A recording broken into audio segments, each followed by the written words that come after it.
What's up? Good morning, Steak. How are we? Good to see you.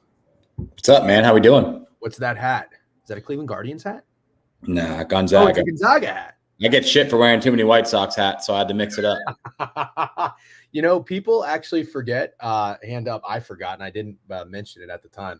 But part of the reason you can always say that I almost used the word flaunt. You don't flaunt White Sox apparel, but that you even consider wearing White Sox apparel is because they were in that magnificent parlay where you won like $7,000 or $8,000. Yeah, but to be fair, I like White Sox stuff. I don't know why. I always have. Frank Thomas? I got a Frank Thomas jersey. Stupid idiot Greg, who has no allegiance or fandom to any team because he's a stupid fuck-faced meanie face. He, growing up, he had his room. He had White Sox stuff. And he was a big Frank Thomas guy. But he claims he's from Pittsburgh and likes the Steelers and the Pirates or whatever. You never know. But so apparently I'm friends with two guys who just have like a fucking weird affinity with White Sox stuff. So that's kind of strange. Is Steak still betting the White Sox every day? No, he did that 6 times and he actually ended up a unit. The thing about Steak is he just Irish exited. I don't think he made an announcement that he was done doing that. So there's probably a bunch of people showing up with their White Sox ticket like, hey, where's Steak, man? I needed a break from baseball in general to get ready for football. Who doesn't? Who fucking doesn't? Everybody needs to take a break from baseball. I've said it before, but I've listened to a lot of people talk about like professional bettors and older bettors. They take the fucking summer off, and they bet baseball April and May. They have an edge, whatever, and then they're out. And I respect the shit out of that, honestly. It really is hard being such a good artist. Yeah, real quick, W. Snidesy, by the way, bang. Look at that graphic. Hit me up yesterday. He was like, hey, man, for your YouTube videos, you should probably get a thumbnail. Listen, we're boomers. We love doing this. It takes a lot of energy, time, and effort. But at the end of the day, there's so many, like valuable things to help us grow that we're not very good at. So, Stein, I really, really appreciate you reaching out yesterday, suggesting that, and then whipping it up in 10 minutes. I even offered to compensate. He did it for free. It was very, very nice of him. W Snide. Way to set an example for being a good guy in the community. Also, can I address Fat Girls real quick? What did he's already yapping, Fat Girls? I want to say congratulations, Fat Girls, on a huge Falcons W. It's amazing that Saquon Barkley dropped that pass. And now you guys are only 1 game behind Derek Carr and the New Orleans Saints and Baker Mayfield and the Tampa Bay Bucks for a 3-way tie for first place in the NFC South. So congratulations. I'm very happy for you guys. Dude, I'm so mad at the result of that game as a Bucks fan because it would have been pretty fucking cool to have that kind of a lead. Like if the Saints really are going to be a problem, you don't want to have the Falcons also be a problem. So it would have been really cool for them to hit just that 0-2 start.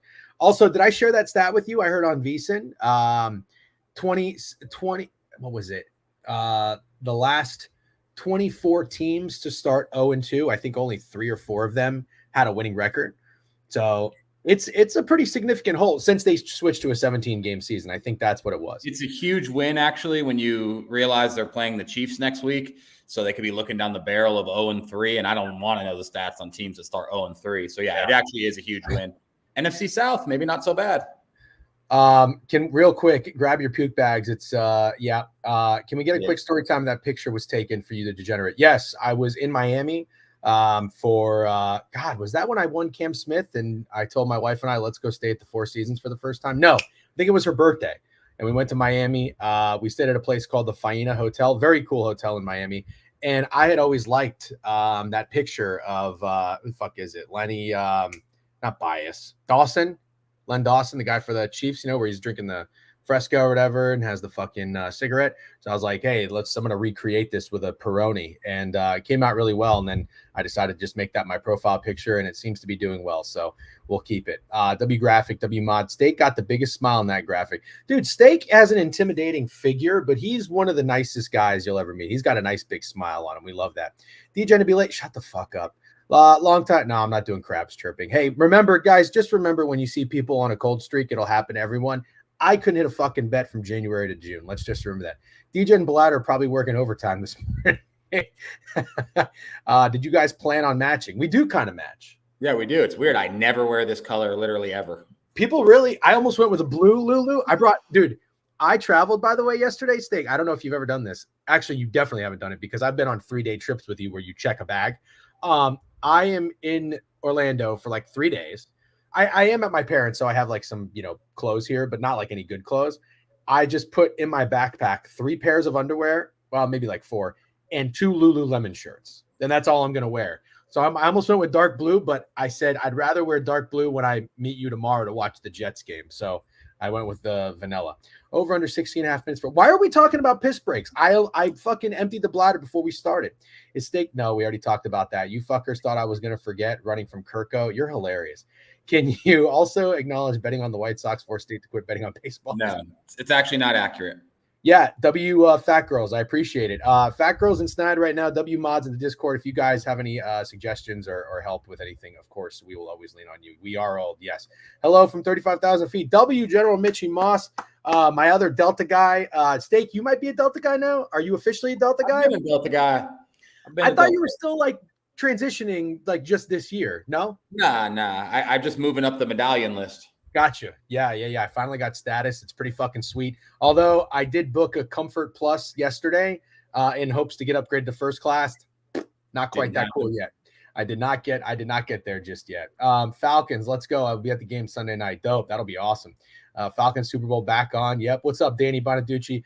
Thank you. We got 200 eyeballs on us already on Twitter and YouTube, 71 in Twitch. It's fucking thick in here, nice and early. Love it. Remember, if you are watching in Twitter, it really helps us out if you just hit that like button, retweet, engage, comment. YouTube, make sure you subscribe into the page. And by the way, last thing while we're shooting the shit, before we get into it, we're going to be college football week 4. Jovan offered to come on today, which is awesome. We always love bouncing ideas and thoughts off of him and hearing what he has to say. Thank you for the feedback on the podcast, by the way. I got to give it to Steak. He's always told me he's a big podcast guy, but I have just assumed that the streams publish to Twitch and YouTube, so you can always just rewatch them like they were a podcast, but it's really not the same thing. And a lot of people, I'm starting to realize that. So a lot of people hit me up and DM me and commented and just said they really liked it. So what I'm going to try to do is download the audio files from these streams, maybe not all of them, but like the NFL review, the recaps, and the college that we're going to do. I think we're going to make it a thing, Steak, that you're going to be on every Wednesday as much as you can, because I love going over college with you, and everybody loves hearing your thoughts, obviously. So I'll download the audio file and I'll publish it. It's on Apple. It's on Spotify. The last thing I want to ask everybody before we start to slowly get into the board here, the name of the podcast was The Recap, because how I started it was just recapping the previous day's results. If we're going to do it that way and publish audio for stuff, should we change it to like the board review or the Degenerate Podcast? I don't know, just something to think about. I'm throwing it out there. Steak, I haven't even asked you yet, but just for the chatters too, I always like to hear the feedback on that. How does Steak feel about the Bears and Caleb right now? That is a good question. Are you panicking, or how do you feel? I mean, you have to panic a little bit. You do, but the offensive line is horrible. Like, it looks like one of the worst offensive lines I've ever seen. I'm not making an excuse for Caleb at all because he's not playing very good, but I don't know how many quarterbacks could play good with that offensive line. And then hands up, I definitely underestimated that going into the season. I kind of wanted to turn a blind eye to the fact that we already knew that the offensive line was bad, but I don't want people to let their Caleb hate blind them from acknowledging just how bad the offensive line for the Bears is. I was really impressed with the Bears defense in the second half of that game. Actually, they had a lot of stops, and CJ Stroud is amazing. So honestly, stopping him like they did for like 4 punts in a row is quite impressive. But he seems like maybe if this goes sour, he'll turn into a baby, which wouldn't shock a lot of people. But I'll be honest, I still very high on Caleb Williams having a superstar NFL career for sure. Yeah, that attitude, I saw it at first and I was like, oh, that's not good. It's not what you want to see. I watched it a few more times. I'm not going to overreact. I think maybe people are overreacting a little bit. Steak, what's your feedback on that clip? He looks, it's not like the worst, but he seems like a little bit of a baby for sure. Yeah. You would hope that like a guy like CJ Stroud, who pretty much did exactly what you hope to accomplish this season, last season, you'd hope you'd want to listen to what he has to say, especially when he's being humble, offering advice. You probably would have liked to see like Caleb be a little more interactive in that conversation, but I mean, he just got chased around for fucking 60 minutes by fucking Danielle Hunter and Will Anderson. So maybe he just was done. So that's kind of why I decided to pause and not like read too much into it. I was thinking like, man, he just got embarrassed. He's had 2 terrible starts. But yeah, like first glance, he's like walking away and like, yeah, like what do you got to say? What do you got to say? It would have been like, if I'm really splitting hairs and like digging into it, it would have been cool if he was just like, yo, this guy's got something to say to me. Let me fucking give him my full attention and like square back up. Not like, all right, I'm walking out the door. Like, any last words? Yeah. But I'll tell you this. This is my problem with the Bears. And this is why I looked at their roster and I really love it. I know obviously the offensive line is bad. I at the end of the day, I've never really been an Eberflus guy. So I'm a little concerned. And then I've seen some clips from like Hard Knocks.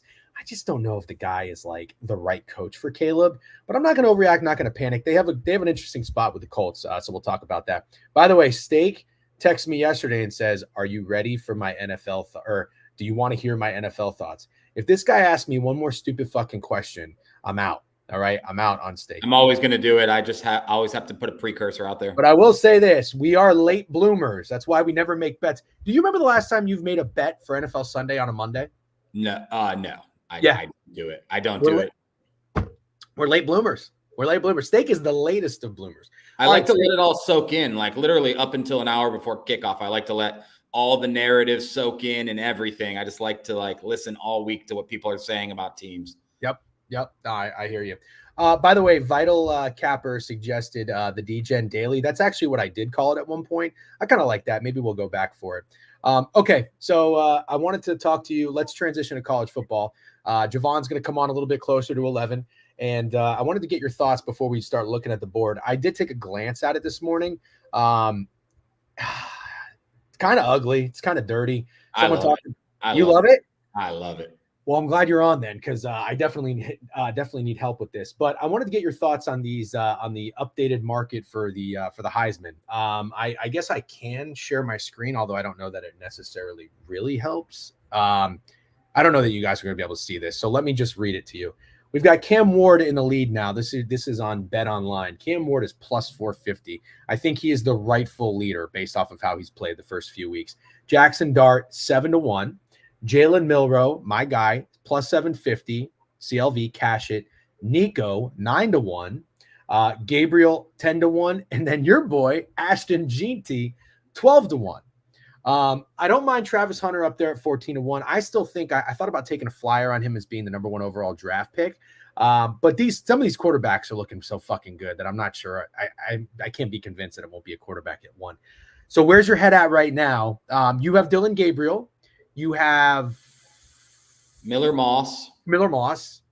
That's another good one. What is Miller Moss? He's 18-1. You got him at a good number. And you got Brady 36-1, I think, or 33-1 I got. I don't have, you're in the best spot with Jalen Milroe, I think, out of all of us. Yeah, don't mush me, but I am in a pretty good spot. Okay, I don't know. Oh, he's 55-1, so I guess he's not really done anything that impressive. KJ Jefferson's still sitting at his preseason number at about 66, 65-1. KJ Jefferson ain't winning no damn Heisman. No, he's not. But I got to tell you, I mean, at least he made some plays on that fucking comeback win. That was impressive.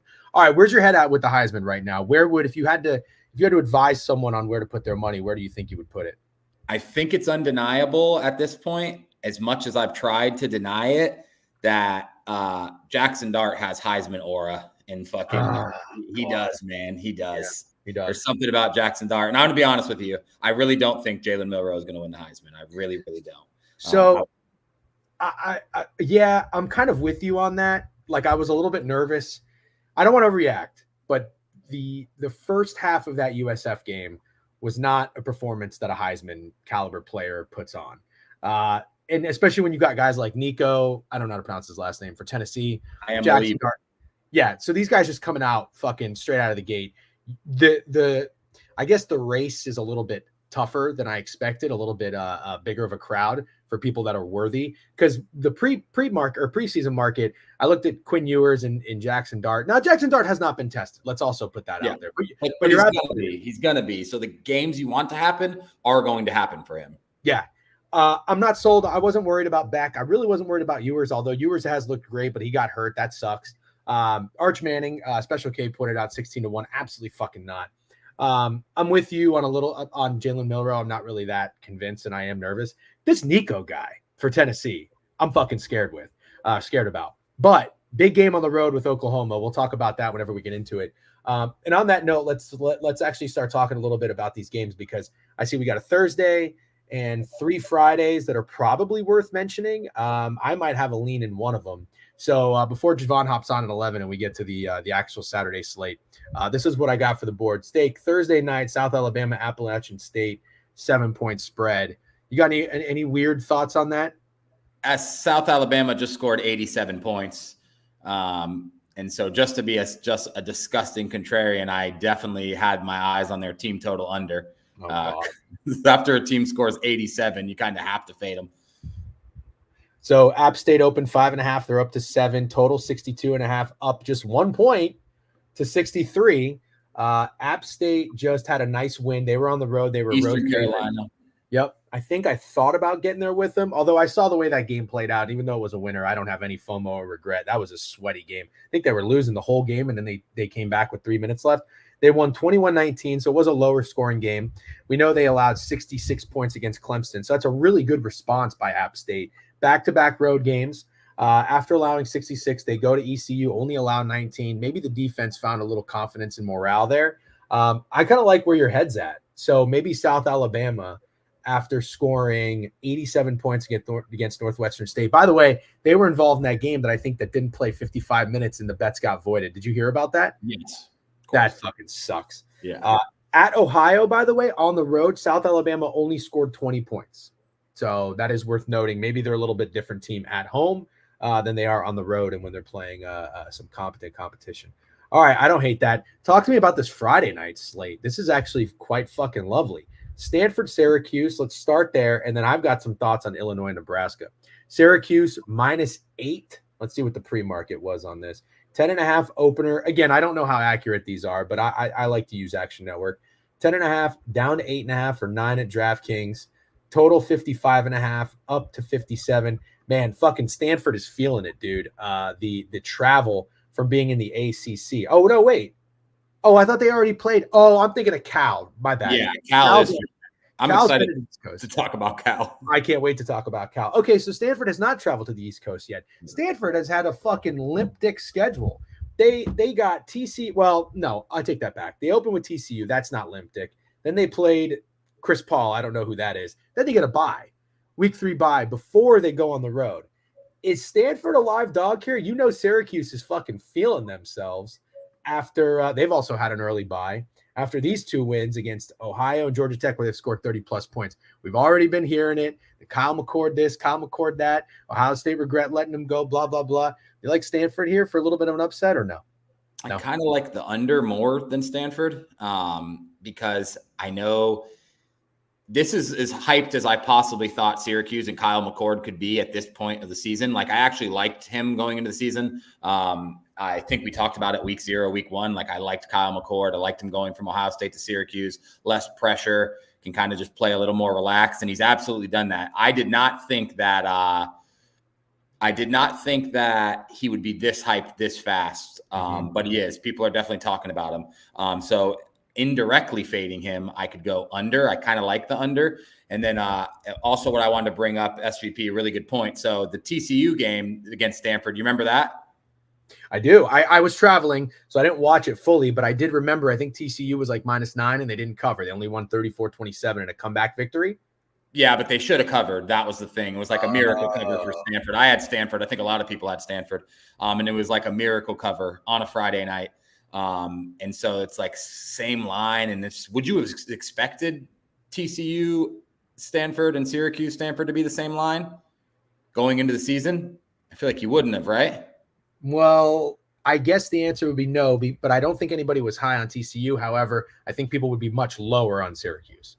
For sure. I guess the point I'm trying to make is this line actually seems very respectful to Syracuse to me. But TCU was also on the road. It was at Stanford, yeah. That's a fair point. I still think the line seems like a lot of respect for Syracuse. Okay. Not saying I like them. Yeah, at Stanford, yeah. I'm not saying I like them to cover, but I do like the under, and I don't think I would touch Stanford. Okay. I was definitely leaning Stanford. By the way, real quick, I didn't even look at the Twitch page. Dave Martinez with a sub bang. Looks like we got 5 gifted from Jovan. No shit. Let's fucking go, Jovan. 5 gifted sub bangs. Jake, Scarminati, It's Past, Christian Does It, Spain PNR, and Nikki FYB with a sub bang. Appreciate all you guys. Thank you very much. All right, we got a nice little hype train in here. Let's get this bitch fucking rolling. I was definitely leaning Stanford, but you're right. That's a pretty good amount of points.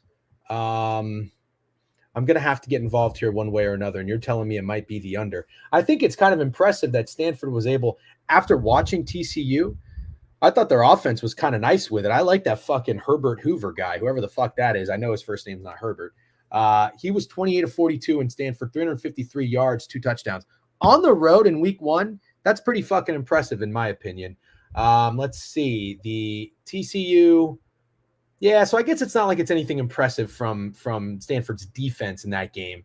TCU had 440 yards, 24 first downs, and scored 34 points. Correct. All right. Well, I don't have a strong lean. It sounds like you don't really have a strong lean. Let's talk. I strongly lean the under. I want to be clear on that. Oh, okay. Okay, fair enough. Well, then maybe I'll just fucking tell you on that. Talk to me about Illinois, Nebraska. Nebraska has been those fucking boys. Dylan Raiola delivering on the Pat Mahomes, wannabe, whatever the fuck you want to call it. Listen, you can imitate Pat Mahomes if you come in as a freshman and play the way he has, especially for a team with a fan base that's starving for success like Nebraska. But he's got to be walking around with his chest puffed a little bit. This team's got to be feeling themselves. They had a nice big win, and I'll tell you what, they certainly didn't really have much of a letdown spot against Northern Iowa. Now, I'm not saying Northern Iowa is anybody that's worthy of some sort of upset, but it was a 30-point spread. They covered. Game stayed under. And Colorado did what they had to do, covering that touchdown spread against Colorado.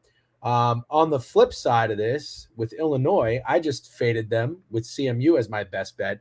I'm not really convinced that Illinois is a very good team. However, I got to give credit where it's due, man. If you follow up a 5.5-point outright victory at home against a team like Kansas with covering a 21-point spread, well, I guess they pushed. I still give you some credit. They scored 30 points. And also one thing to note, their quarterback, this Altmaier guy, I don't think he's very good, but he fucking made some plays when he had to. He was 19 of 29, 242 yards, 2 touchdown passes. He didn't make any mistakes. I really like that about him. Also, the receivers, they had a 31-yard catch, 23-yard catch, and a 33-yard catch. It wasn't like they were being ticky-tack. They were fucking moving the ball down the field. I am wondering if Illinois is going to be a trendy dog. I don't necessarily know that they will or won't be, but I like some nerves in Nebraska. I like some nerves from the Cornhuskers, and I don't like this Illinois offense all that much. I like the under in this game. Looks like the total is 46.5, either adjusted or bet down to 43, 42.5 at some places. I'm leaning under. What say you? Most people like the under, which makes sense. I almost think this is one of those ones where sharps and squares could like the under. I do not think Illinois is a trendy dog. I think we actually our feeling about Illinois is kind of public. I think we feel the way about Illinois that most people do. I got to be honest with you. Even if it's square or chalky, I don't see how there's a lot of points scored in this game. And if there's a lot of points scored in this game, you have to assume Nebraska's covering, right? Yeah. I'm not buying Luke Altmaier dropping a bunch of points on Nebraska. But once again, we were wrong technically about him last week. I think we even probably leaned Kansas in the Kansas-Illinois game. So maybe we should stop trying to fade Illinois. Maybe that's not our thing. But I still, chalky or whatever, I still lean under in this game too, to be honest with you. Yeah.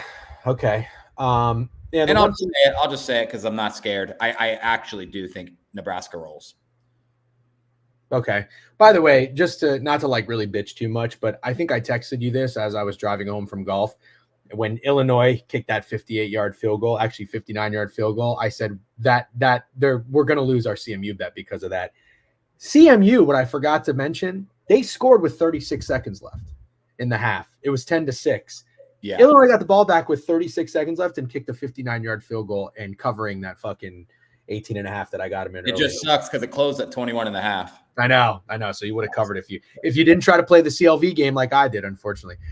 Jovan is in the queue. I'm going to bring him up. Jovan, how you doing, man? Good morning. Good. How are you? I like your background. Is this a new setup? No, I got the green screen back here at my house. So I rotate the virtual jerseys behind like every week. That's actually pretty fucking dope. You have Gallon, Brandon Lau, Jaden Daniels, and Chris Godwin. Oh, Godwin. I thought it said Brown for a second. Godwin fucking W's.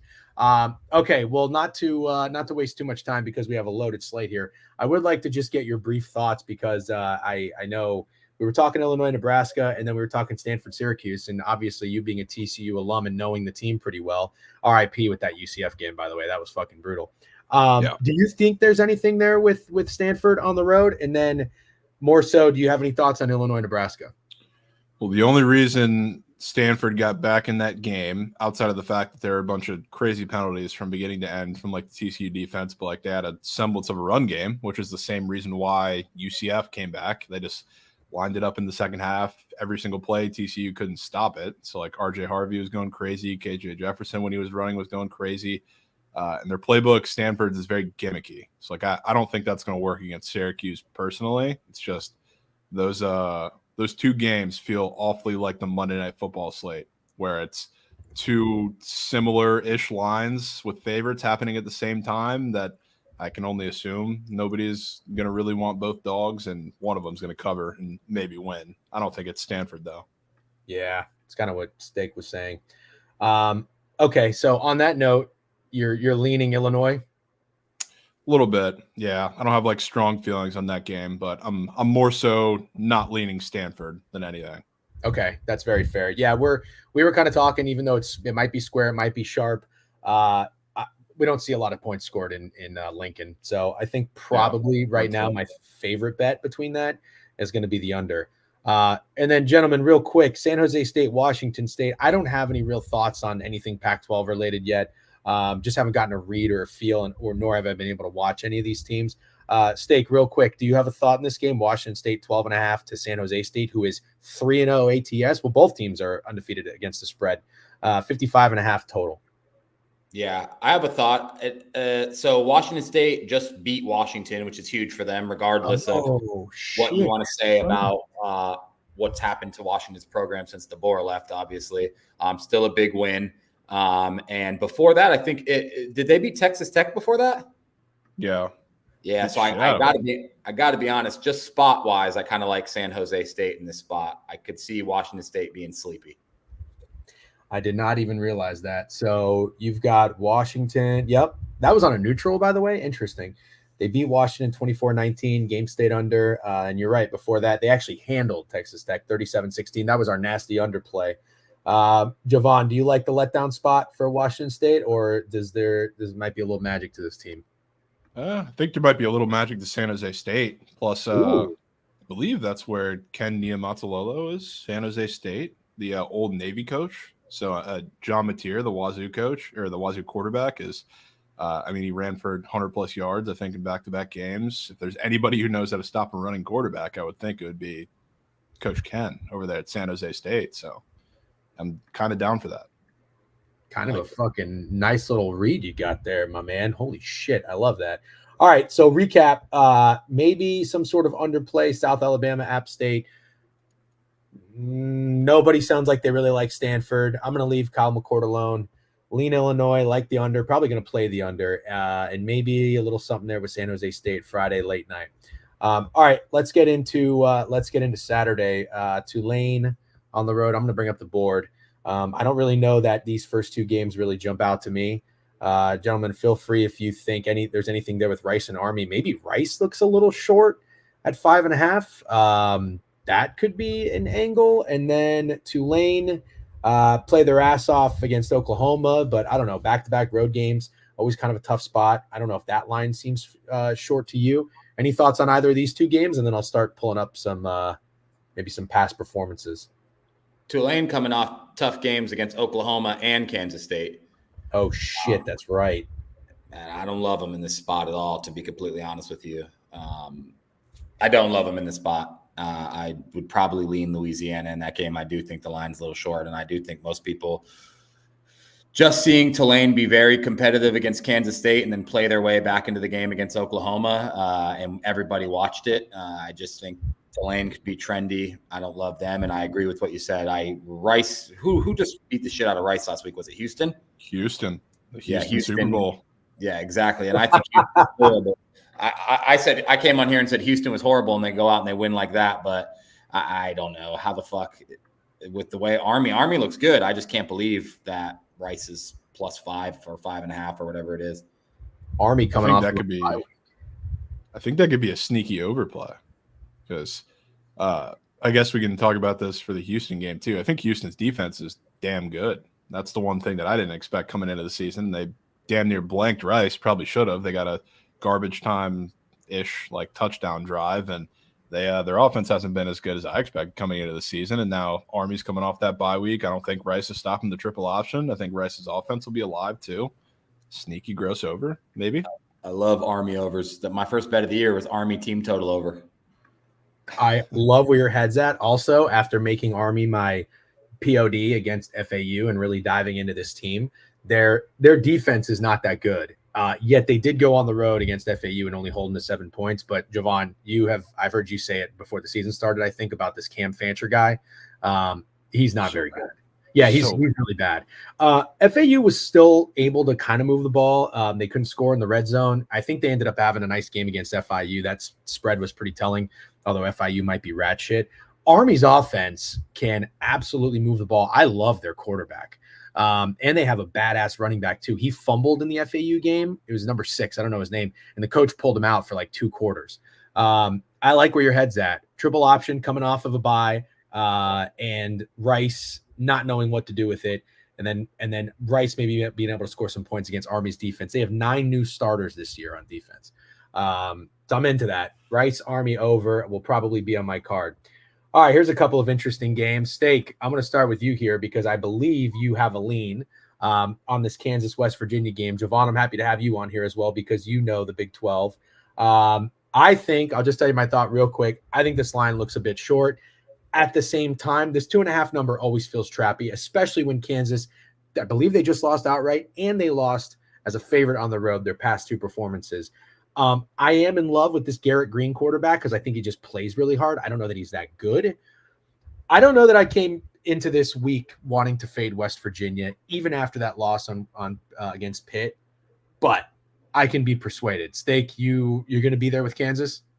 I'm not quite there, but I think it's pretty simple. This is either the week to take Kansas or we never take Kansas again for the rest of the year. That's how it feels to me. Like you either take Kansas here or you're just off Kansas for the rest of the season. But I really don't know. I do lean Kansas, but I really don't know if I'm making it there. On deck, they have a game back at home against TCU and then on the road at Arizona State. This is a rough stretch for Kansas. I also want to go back to what I said in the offseason. I thought about fading Kansas on the year. I did not. So I do hate when I go and end up betting these teams and then they lose and I go against myself and my thoughts in the offseason. The spread has been staying at 2.5, looks like for most of the week, 57.5 down to 56.5. Jovan, anything with Kansas? No, but I do agree with Steak. You take him this week or you probably don't have a chance to again. Can't be much worse if you're Jalen Daniels after those 2 games that they just lost as in the, I guess, both of them were non-con ranks. It was UNLV and Illinois. He looked fucking terrible. So I would agree saying the line looks a little short too. This West Virginia team that we've seen a lot of people love when they play at home or really just period, and they haven't covered a game yet either. Only 2.5 seems odd. Yep. So I'd have to lean Kansas. I think I'm going to do it. I'm probably going to regret it, but I think I'm going to do it. Okay. You guys are right. I think that's the way to do it. This is probably the last time you bet Kansas. I mean, this has got to be a season saver for them right here. All right, Steak, talk to me about your Gators on the road laying 5.5. You're already wiping your eyes. You just don't want to do it. I just can't. I mean, I know Mississippi State got just hosed by Toledo, which is incredible when you say it out loud. Even with that, I can't even understand how you could make the Gators a 5.5 point favorite against anyone in the SEC after what you've seen from the Gators. I just don't know how you bet the side. I would actually advise everyone that gambles on sports to not take a side in this game, but I absolutely love the over. I think it's a great spot for an over. Two teams who are absolutely struggling. And I'd say once you lose to Toledo, you have very little to lose for the rest of the year. And I think everybody knows the situation with Billy Napier. He should have been fired yesterday. What does he have left to lose? What does he have left to hold back, play conservative football, dink and dunk offense? Like, if he's still trying, you would hope for some fireworks from the Florida Gators. And I absolutely think this game goes over 57.5. That's something I'm already locking in. That seems like a really high total. Mississippi State just scoring 17 points at home against Toledo. Yeah, but the Florida Gators made Texas A&M's backup look like a star. Weigman got hurt? Yeah. Oh, I didn't know that. All right, well, I do agree with you. Florida being 5.5-point favorites on the road is absolutely insane.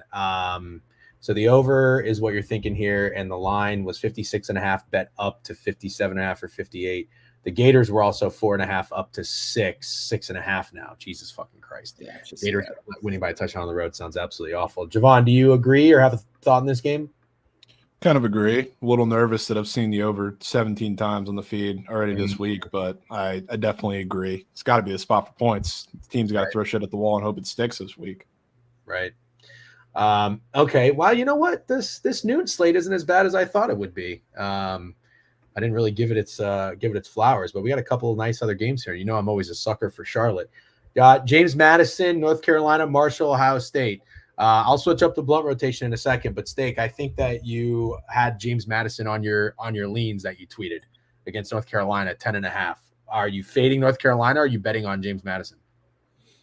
I kind of fading North Carolina, I think. I just not really impressed with anything I saw from them. You could argue they should have lost to Minnesota in their first game. They didn't cover the spread, I don't believe, last week against North Carolina Central. I certainly don't think they're anything special. And I don't hate the narrative for James Madison that they're playing tough football while literally having their program depleted. Half of the guys that played on James Madison last year are on Indiana's roster, and we know their coach is there. And not only that, he's doing a fucking great job. I'm pretty sure, is Indiana in the top 25? I think so. I think they're ranked 25th. So he's obviously having success. And I just think that I like the forgotten child here with James Madison plus 10.5, to be honest with you. Okay. Jovan, anything? Not much. Coming off a bye week, James Madison is, after I think they scored like a singular touchdown against an FCS team. So they didn't have any more time to get it together and motivation for that game. They do now. Auto Gelato said Hoosiers mentioned. By the way, just a real quick Steak, not to mush it or jinx it, but I was listening to the Cover 3 podcast and they were saying, could you imagine? They were looking at the rest of their schedule, and I think Danny Cannell was like, Indiana has a real chance to be 6-0. Who could have possibly seen that coming? And I was like, I actually know a sick fuck who got me to bet Indiana over 5.5 wins and was looking at their schedule and said, Indiana might catch this in the first half of the year. They need to, though, because it gets rough after that. Oh, yeah, absolutely. No, you're right. And again, I probably just mushed it, so we're going to fade Indiana. System play after I just brought that up. All right. Houston. Speaking of Houston at Cincinnati. Mamma mia, Jovan. I absolutely loved what I saw from this Cincinnati team in the first half of that fucking Pitt game. And I got to tell you, I mean, I'm pretty good about not counting wagers or counting money or winners or anything like that until it's fucking all zeros on the clock, and even maybe sometime 10 minutes after. But I just thought there was no way this Pitt team was going to show any life in the second half. And fuck me, they had 330 yards of offense. And I just could not believe Cincinnati could not make one goddamn play when they needed to in that second half. But I will say this, in terms of their win total over, I love that they went on the road the following week and got a win. I believe it was against Miami of Ohio. They were 3.5 to 3.5. I was definitely a little nervous in that bounce back spot. Sometimes those are a little too obvious, but they came through. Now they play this Houston team. They are 3.5 points at home, 48.5 total. Any thoughts on the Cincinnati-Houston matchup? It feels like a carbon copy of last week. Not that Houston is Miami, Ohio, but defensively, I think they're kind of the same. Miami, Ohio is a really good defensive team. I think people know that. I don't know if people have gotten hip to how good Houston's defense is, but they play really, really similar. So I struggle to go right back to it, but I will say they've looked a lot better in second halves when they've had to play the first half a little cagey. And like just like in Miami, Ohio, they had to run the ball early instead of just letting Sorsby sling it from the jump. So then eventually the shots were there. When like in Pitt, the shots were there immediately. And then when they weren't there, they had no idea what to do. So like I would be lying if I said I wasn't a little scared about this game, especially seeing the line drop a little bit. But I think there's a possibility they win this game by 3. That's a very interesting take. Steak, any thoughts on I feel like you know Houston fairly well, although you did mention you called them horrible and then they showed up. What, you just going to stay away? Yeah, I think that I maybe paid too much attention to the offensive side of the ball when I called them horrible and not enough attention to the fact that they were tough on D. I don't like Houston at all. I'll be honest with you. I don't, but I can't get anywhere with this. I don't have a lean. Okay, fair enough. By the way, I don't know if this number is accurate or inaccurate, but the look ahead on this was 7.5. It's down to 3.5 now. 48.5 down to 48, 47.5 over at BetMGM. I have no problem staying away from that game. Is there any reason to fade Indiana after all this hype, or is that hook baiting you to take Charlotte? 28.5, 48.5. The Hoosiers are rolling, feeling themselves. Just a huge, massive win in the fucking Rose Bowl against UCLA as a 3-point favorite. Is this Notre Dame, Northern Illinois? No. Anybody? No. Okay. Yeah. Doesn't sound like it. Indiana keeps rolling. Probably. Yeah. Okay. I can at all compare it to Notre Dame, Northern Illinois whatsoever. Why wouldn't you? It's the same fucking spread, and they just had a massive road win. Notre Dame's but Notre Dame and Indiana can't be compared, and I don't think winning against UCLA can be compared to winning at Texas A&M either. Okay, but Notre Dame and Texas A&M are kind of on the same If page. you try to force it in, I get what you're doing, but I feel like it's a force. Fine, fair enough, whatever. North Carolina State and Clemson. Clemson's 20.5-point favorites. I'll tell you what, I already have. I'm not going to overreact here. I have massive regrets of being on this NC State win total. I didn't hear anybody say a bad thing about the Grayson McCall edition. And I think I trust the coach enough. Dave Dorner, I think his name is. I don't know if I'm pronouncing it correctly.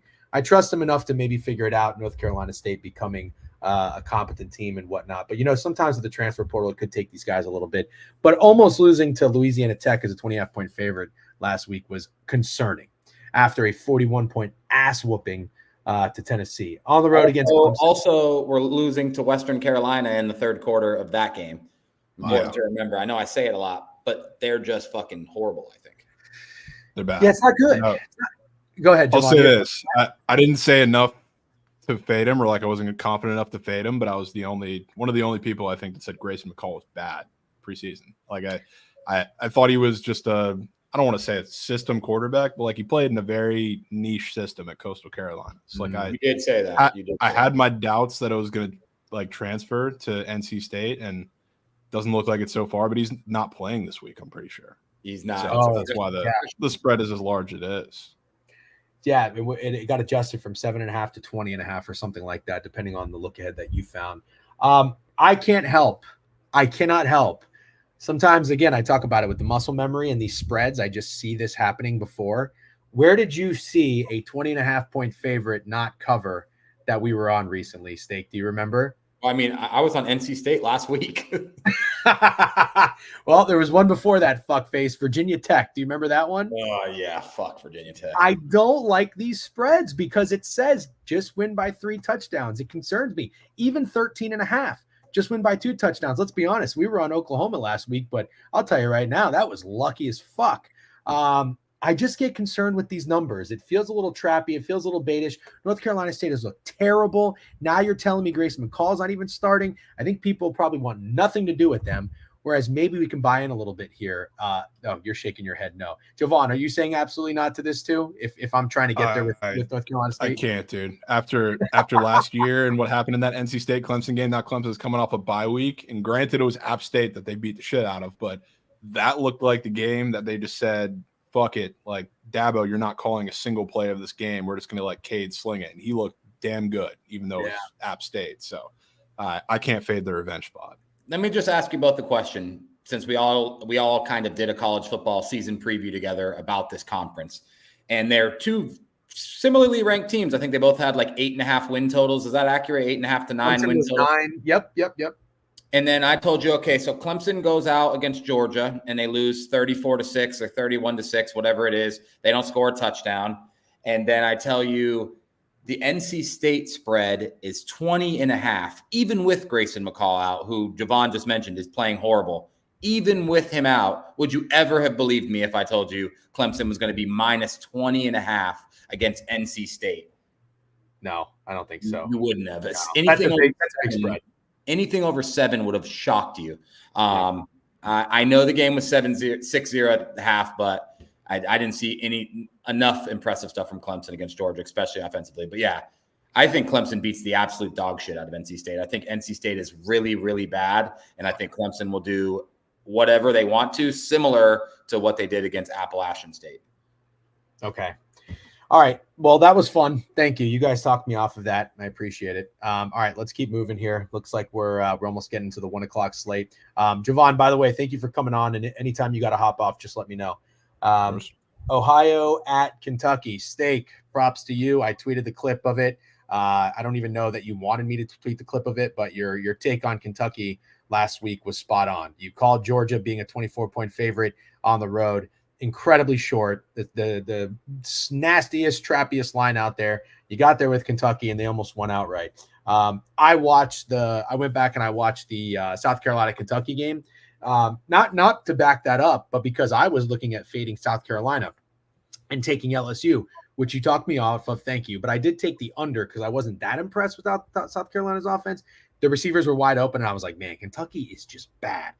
I couldn't do it. I could not do it, but you're right. They showed up. I'm not even necessarily saying they look good, but they played their dick off. Now they're laying 19 at home against Ohio. Do either of you guys think this is any sort of letdown spot, even though a team didn't win? They played their ass off and they earned the respect from their home fans. What do you think, Jovan? I don't know. Both of you guys are bobbing your head in the yes direction. Yeah, I mean, I would not mind attacking this as a letdown spot at all. I know Ohio is a little devoid of some of the guys that they've had in past years, but defensively, they've still been an above-average team, I would say, in the MAC, and that's kind of all you have to be with that offense in Kentucky. I think they're physical enough to hang with them, at least for a little bit, keep it within 19, so I wouldn't hate getting that bounce-back spot or letdown spot. Oof, look at this comment. This is the Central Michigan. You just said you liked Ohio. I thought you just said you liked Ohio. Maybe that's somebody else. Oh, no, he did just say that. Well, but maybe he thinks Central Michigan covered because they got him at 21.5. Oh, he probably did, yeah. Oh, fuck me. Well, that sucks. I got 20 and 18. Steak, agree? I mean, we don't have to spend too much time on this game. Something stuck with me in the Kentucky-Georgia game, and I'm sure everybody witnessed it. But I'm pretty sure they were down 3 with 2:55 left. I could be a little off on these numbers, but I think they were down 3 with 2:55 left or something, and they punted the football. Is that accurate, Jovan? Yeah, it was like 4th and short, couple minutes left. They were at least on the 50. It might have been in Georgia territory by a couple yards. And they punted? Yes, they punted the football as 24-point underdogs against the number 1 team in the country, coming off a 25-point loss to South Carolina. And I literally said at that exact moment, it was like my 9th hour watching football, I was like, I'm done with Kentucky for the rest of the year. That's the most bitch ass shit I've ever seen. Like, it's crazy. It's literally like Sean Payton is coaching that fucking football team. I can't back Kentucky. I think they put everything they had into this game. Good for them. You said it. They actually didn't look that good, but the defense, I mean, making Georgia look like that offensively is impressive. But yeah, I'm not backing Kentucky. I like Ohio here, to be honest with you. Okay. All right.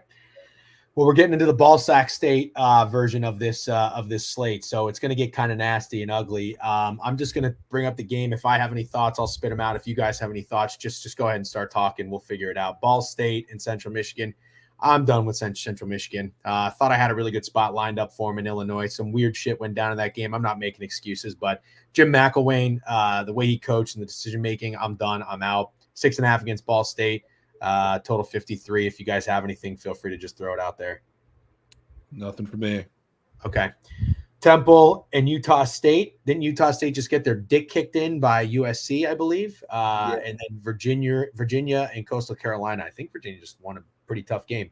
Anything between these two games? And chat, feel free to throw something in if you guys have questions or any thoughts. Oh, no, Virginia lost to Miami. Gotcha. They won a tough game against Wake Forest and then lost to Maryland.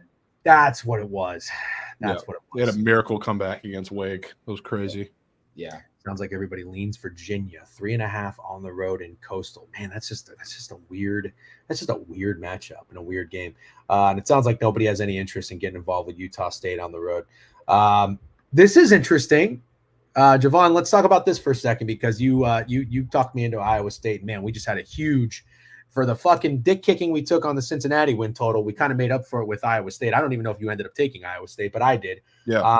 Steak, are you in on Iowa State or did you stay off? I stayed off. Okay. So Iowa State, I watched a lot of that Iowa game. They are at home 21.5 against Arkansas State, who just made Davis Warren look like a fucking moron. 28-18 at Michigan. I think Davis Warren threw 5. Special K, can you correct me on that? 5 touchdowns. That's mean. What did he say? I said that's mean. Oh, I'm Can you confirm that he threw 5? So here's my question. Iowa State just had an incredible victory at Iowa. They were really getting outplayed. I mean, in every fashion in that first half. Rocco Becht is the quarterback? I think that's his first name. He, I like the guy from what I saw, but I hated everything I saw in that first half. He looked rattled, although the defense was getting to him. He didn't make any plays. I don't even know if they had a first down in the first half of that game. If they did, it was 1. But then they had like a 75-yard touchdown and a come from behind win. This line just moved from 21.5 to 22, by the way, as I'm talking about it. So if you're a whale in the chat, please stop. But Iowa State had a bye. They got to have they got to be feeling themselves.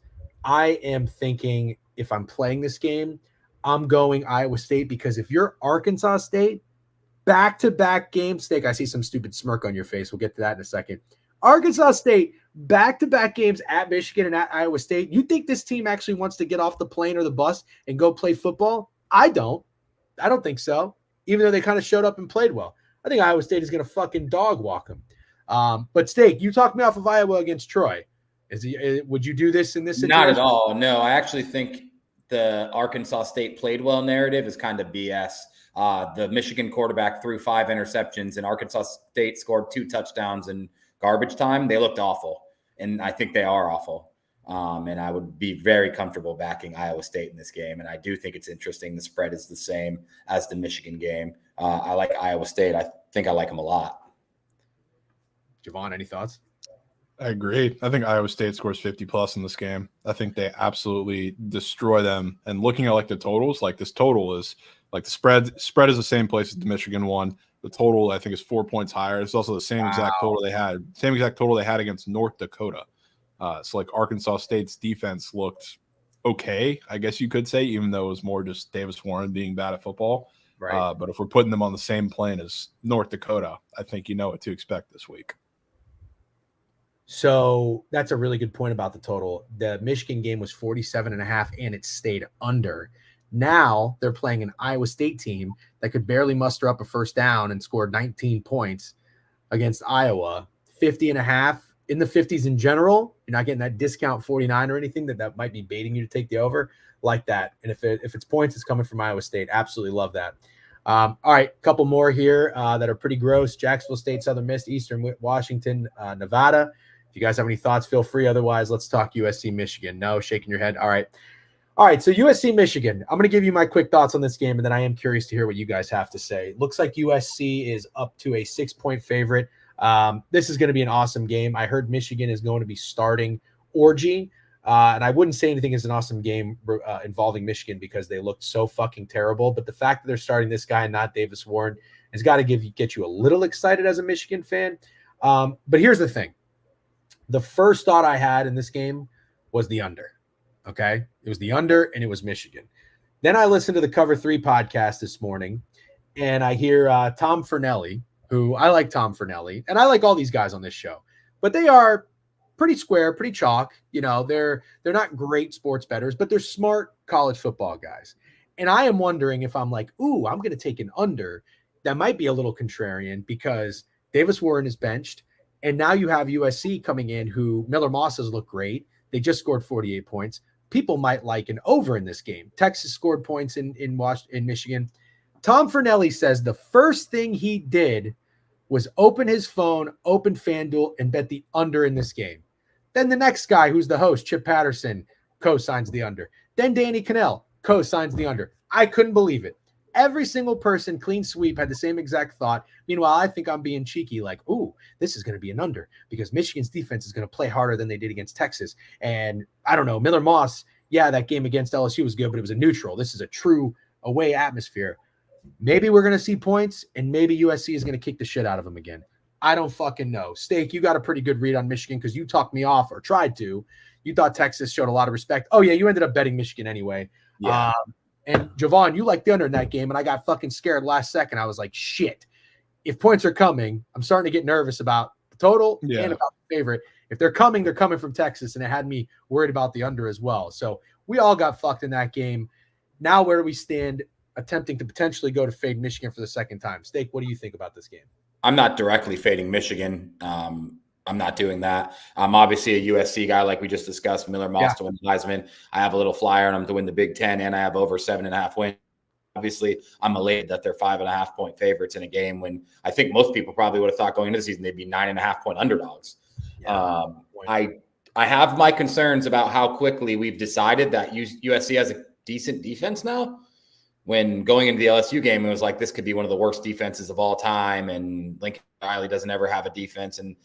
And now they're playing a Michigan team who still has 3 first-rounders on defense. 2 guys might go in the top 5.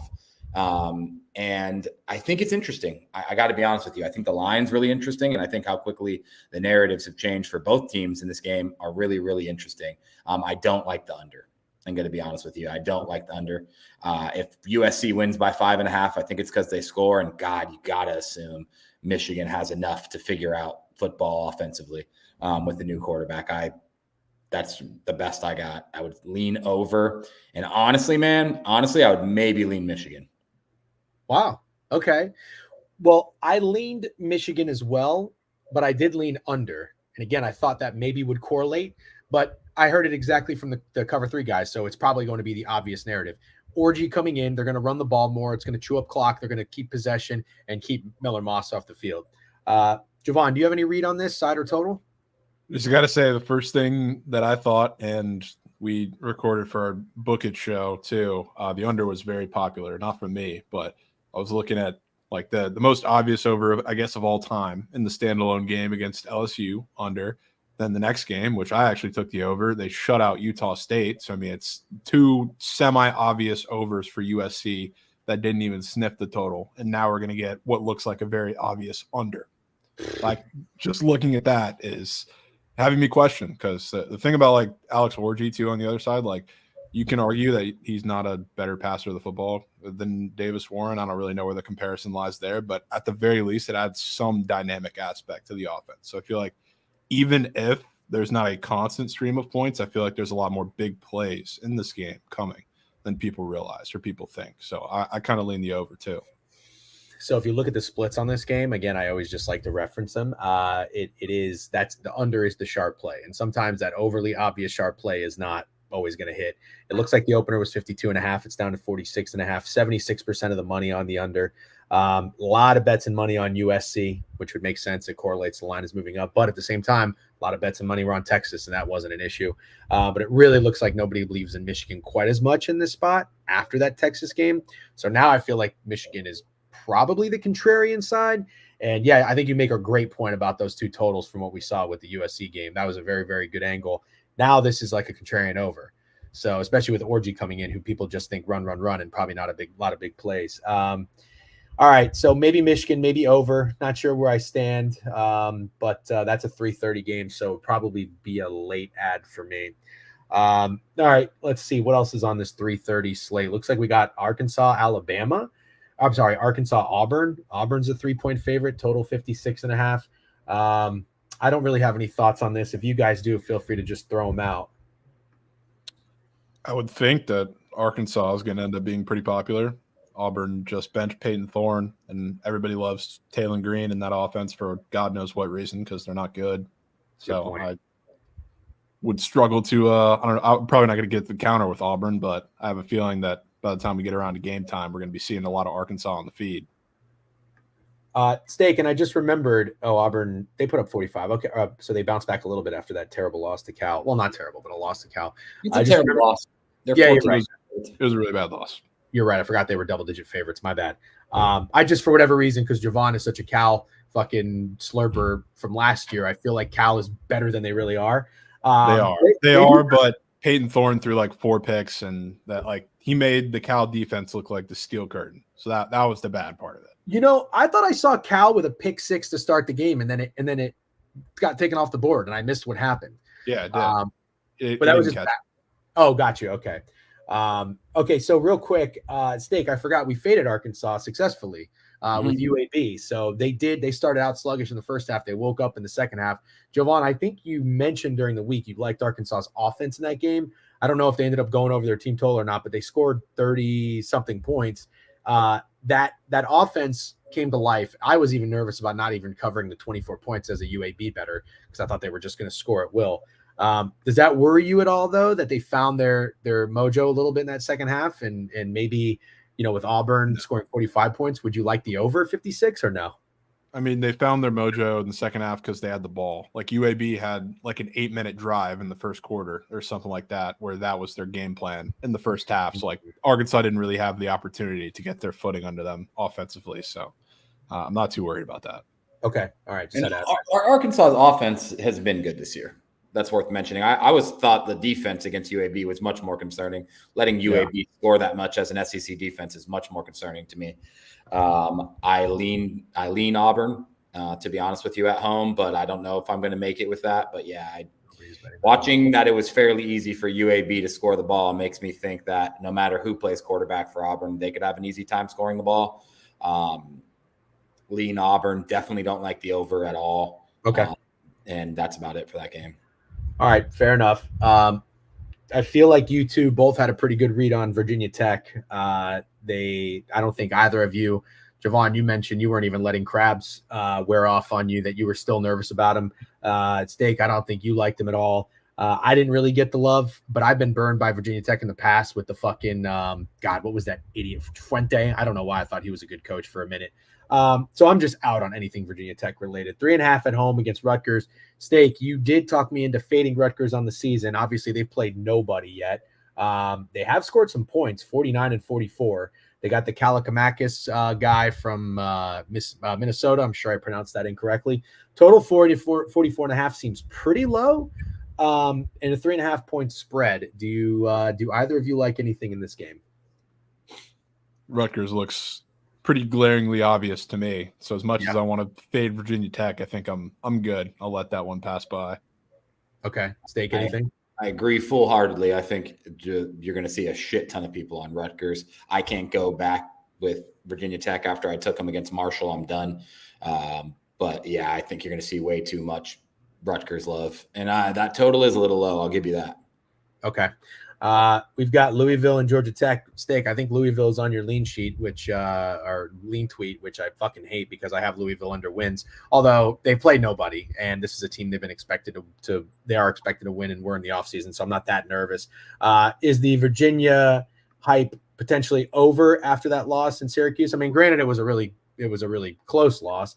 They came back, scored 49 against nobody, but 10.5 points seems like a lot of respect. So the total's 58. I would have to imagine if you're leaning Louisville here, you're kind of just reading the line and thinking that it's a lot of respect. Am I right or wrong on that? You're correct, but I also don't have maybe as much respect for Georgia Tech as other people do from their start to the season, and it's because FSU, which was their big win because they were the first ones to beat FSU. FSU is fucking horrible. That's a good point. Really, really bad. And then they lost to Syracuse. Not a bad loss, don't get me wrong, but I think they're getting a lot of love for beating FSU in Ireland. And I think there might have been like 70 teams that would have won that game in Ireland against FSU. I don't even think it's that crazy to say that.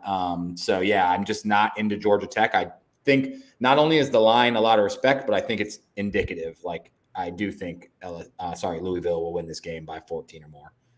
Jovan, any thoughts on Louisville, Ja Tech? Yeah, my head's in the same place. Don't know that I feel incredibly confident in it, but yeah, Georgia Tech, I am not high on them. I think we've all found out it was a lot more FSU bad than Georgia Tech, Memphis, or anybody, or Boston College good against FSU. Good point. Okay. A couple more games in the 3:30 slate. Memphis and Navy. Memphis just had the outright win at FSU. Stake W growth for us because a couple years ago we would have had FSU on our card. Sometimes the team is just really bad. You got to acknowledge it and stay away. Sometimes they're really good. Then you can lean into it or also stay away and don't fade them. Could this be a letdown spot? 9.5 on the road. We were talking about a couple 9.5 point spreads that have not been covering. Kansas State at Tulane. And then we talked about TCU and Stanford. I don't know where that line closed, but it was probably around 9. So Navy, Memphis, and then Notre Dame seeing that 28-point number again, which they failed to cover and lost outright against Northern Illinois at home after a massive ass whooping at Purdue. Jovan, I feel like maybe you might have some reads on either of these teams in these next two games. Your thoughts on Memphis, Navy, and Notre Dame, Miami? Yeah, if there's a letdown spot that I'm attacking, it's one of these two on the screen between Memphis and Arizona State. And everything happens. Everything happens. Like I hate to play off of like the way that these teams play each other, like historically, but Memphis Navy games are always absolutely insane. And I will say, like, Memphis seems to be victory lapping that win against FSU a lot. Like, they're putting out statements with their AD, like he's having press conferences talking about how it's a historic win for the program. Now they open American Conference play on the road at Navy. Feels like a one possession game to me. This line was 11. It's down to 9.5. Sucks we couldn't get a better number, but I like that read and where your head's at. Stake, you agree? Any thoughts on Navy or nothing? That's what this game is. It's Navy or nothing. Okay. Navy did just cover an 11.5 point spread. They played all 3 games at home. Oh, and Navy just had a bye. Wait a minute. Navy just had a bye. Meanwhile, Memphis had to play on the road at FSU. I think I'm in love with Navy. That's kind of a tough spot. Okay. Notre Dame, Miami. I doubt either of you are going to get involved with this game. 43.5 total. I loved Notre Dame's defense to bounce back. And I just want to make a point for people that aren't familiar. Stake, obviously, I know you're familiar, being my friend for 20-something years. Jovan, you seem to be a Notre Dame follower of some fashion. I don't know, which I appreciate. Thank you. Notre Dame is a much better team on the road. They just are. Also, for whatever reason, they just don't get up for their home opener. Maybe this could be a new team now with Marcus Freeman. I'm not totally sure. But the Notre Dame defense is legit. And they just came out there and had a legendary fucking performance against Purdue. And that's a weird thing to say when the offense scored 66 points. If this total is 43.5 and the spread is 28, I don't think Miami's scoring more than 1 touchdown. And I don't know that they're scoring more than 10 points, whatever their team total is. Fading the Notre Dame's opponent team total might be something I do more often than not, especially after that wake-up loss against Northern Illinois. Jovan, any thoughts on this game? I jokingly said, Goots, I don't know if you know our producer, is a Notre Dame guy, and he was victory lapping the Texas A&M when the first thing I said was Northern Illinois and Miami, Ohio are max wagers. And I said it jokingly, and I didn't really get involved, but you know this as well as I do. Anytime they play a super inferior opponent at home, it always ends a lot closer than it should, and especially when they play one with a good defense. So even if Miami, Ohio doesn't score more than 10 points, I could easily see a world where Notre Dame's not scoring more than 20. I'm sorry in advance for the pitch I'm about to give, but let me just ask this. So Miami of Ohio was 3-point underdogs at Cincinnati last week? At home. At home. Okay. Still 3-point underdogs. What do you think the spread would be if Notre Dame played Cincinnati on Saturday? Just curious, both of you. What would you guess? Maybe 12.5.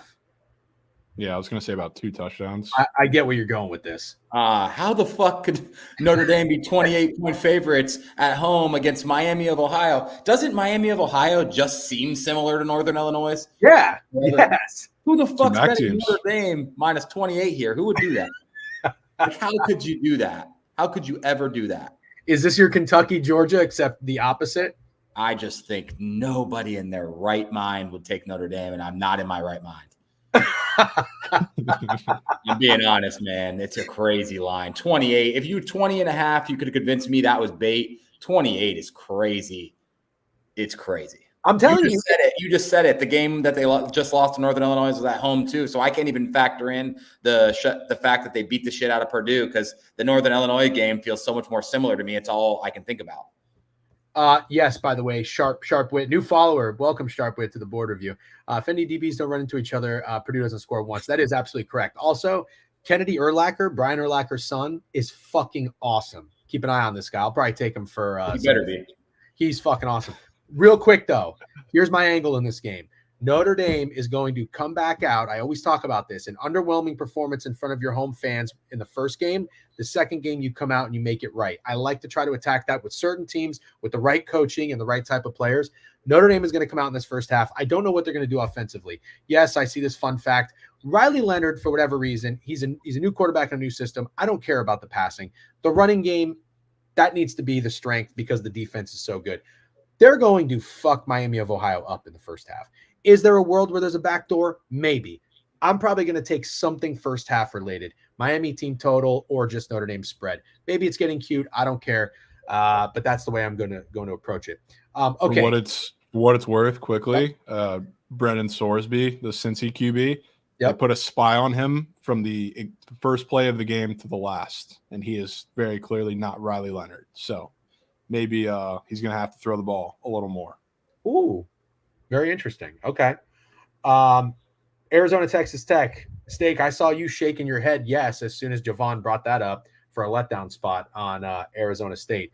Let's start with Steak, and then we'll end it with Jovan. Are you going to be getting there with Texas Tech? Yeah, I am. I had Arizona State last week because I thought Texas State was getting obnoxiously trendy, and I punched in Arizona State at like minus 115 on the money line, and by the time that game kicked off, it was like Texas State minus 2.5. Like I might have even got to 3. I thought I was cooked. But yeah, I think it's almost the same exact game in reverse. Now Arizona State, honestly playing way better than anyone expected to start the year, is the trendy team. Texas Tech did just put up, I think, like 70 something on North 66. Texas. Yeah. But I don't think they're anywhere near as trendy as Arizona State. And honestly, with that being said, I think Texas Tech is better. I do. You know what's interesting to me? It opened 3.5, and people took that hook in a heartbeat. Down to 3, but it probably isn't going to budge any less than that. Be really interesting to see if this number stays at 3. So maybe Arizona State, if that opener is accurate, could be the fake sharp play of the day. And then Jovan, you like that for a letdown spot in terms of fading Arizona State. And again, I'm with you because I always think back-to-back road games are really tough for college athletes as well. So I can absolutely get Texas Tech. In Lubbock, I don't know. The people, Texas Tech hasn't been all that good. They're just kind of the average team in the Big 12, but Lubbock's a tough-ass place to play. So, like, the fact that they are 3-point favorites in this game is absolutely insane to me. Especially, like, I mean, Arizona State's been the darling team.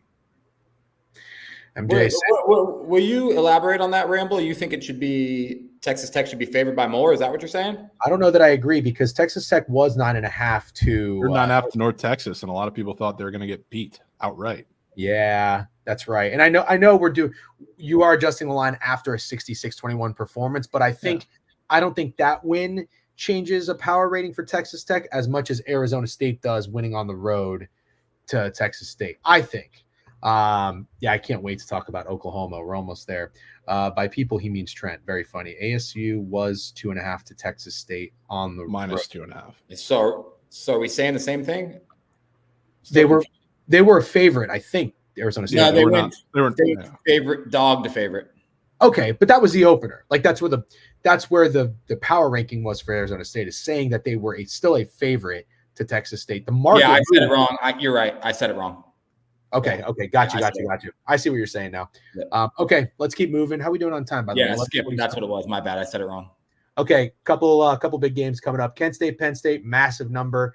If you guys have anything, feel free. I'm not going to get involved with Penn State as big favorites, but look at that total, 49 and 56.5.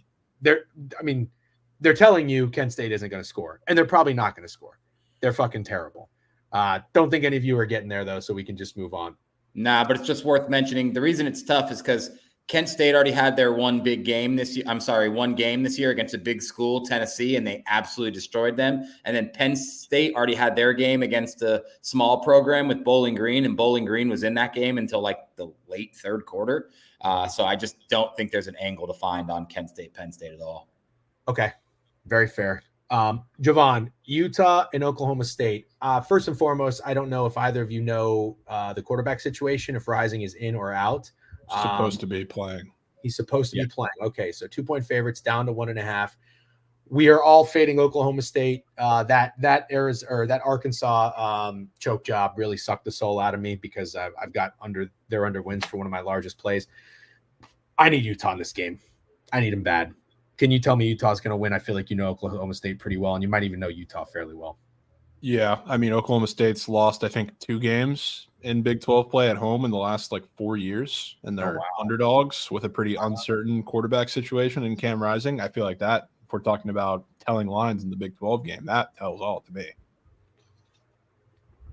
Great point. Steak, any thoughts on this? I don't really have an edge. I'm going to be honest with you. I actually need both of these teams to lose. So unless that's possible, I just don't really have – I just don't. Utah is confusing as shit to me, and I know Cam Rising is banged up. I guess if you're putting a gun to my head, I would say that Oklahoma State's going to win this game, but really I'm not betting anything on it. I don't think so. According to Action Network, I'm not 100% sure. And also with the quarterback news, I wouldn't read too much maybe into the opener, but the current market right now has Utah as a favorite. I thought that was a lot of respect. And then for me, what it came down to was Kyle Whittingham against Mike Gundy. I guess I need to give Mike Gundy his flowers, even though I still keep thinking his time is over. But I am a Kyle Whittingham guy before I'm a Gundy guy. Utah is definitely a different team on the road as opposed to being at home, but we'll see what happens. Not anything I love to get to either. Vandy, Missouri, Duke, Middle Tennessee. I don't know if you guys have any thoughts on these games. If not, I would love to talk TCU, Oklahoma, TCU, SMU real quick. Do you guys think that Vandy could be trendy given how well they played this year, mixed with the fact that Missouri just didn't cover their big spread against Boston College? You think anything's 17 in Missouri. I think, Vandy just lost to Georgia State. Oh, did they lose outright? Did they not? I'm going to pull it up right now. Maybe I'm not. It came down to the last possession. They lost. I did not realize that. Okay. No, I'm off that completely. Yeah, you're right, because Vandy had a nice start to the year beating Virginia Tech, but then, they lost to Georgia State or Southern, whatever it is. GSU. I thought they won. I thought for some reason they won and didn't cover. Okay, so Missouri's 21, total 53.5. Not touching. Jovan, I almost wanted to just square up and say, fuck it, give me TCU, because I watched as much of that game as I possibly could against UCF before I fell asleep. I love Hoover. And I did certainly acknowledge this line seemed a little bit short, only given the fact that SMU's backup is now starting, because SMU had a lot of hype this offseason, a lot. Yeah. But I believe Preston Stone is benched, and they got this new guy coming in. I don't know his name, but Steak told me he thinks everybody's going to be on TCU because even though they lost, they still were basically winning the entire game and played very well. So the impression is a positive one for a lot of people. That I definitely resonated with and agreed with. So I'm off of this game. I looked at the splits, all the bets, all the money are on TCU. You're shaking your head. You think this is a bad spot for TCU.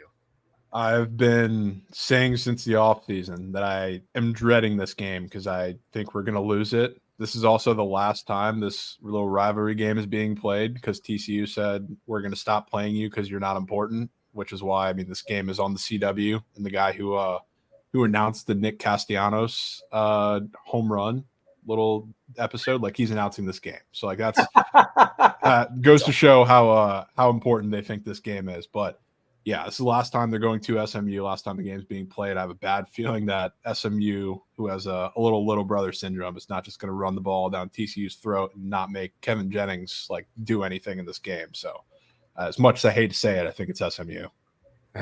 Steak, you agree, huh? You're gonna push that button, aren't you? Yeah, I watched TCU UCF. TCU looked really good. Obviously, I'm sorry, Jovan, because you're a fan, so I don't want to pour it on.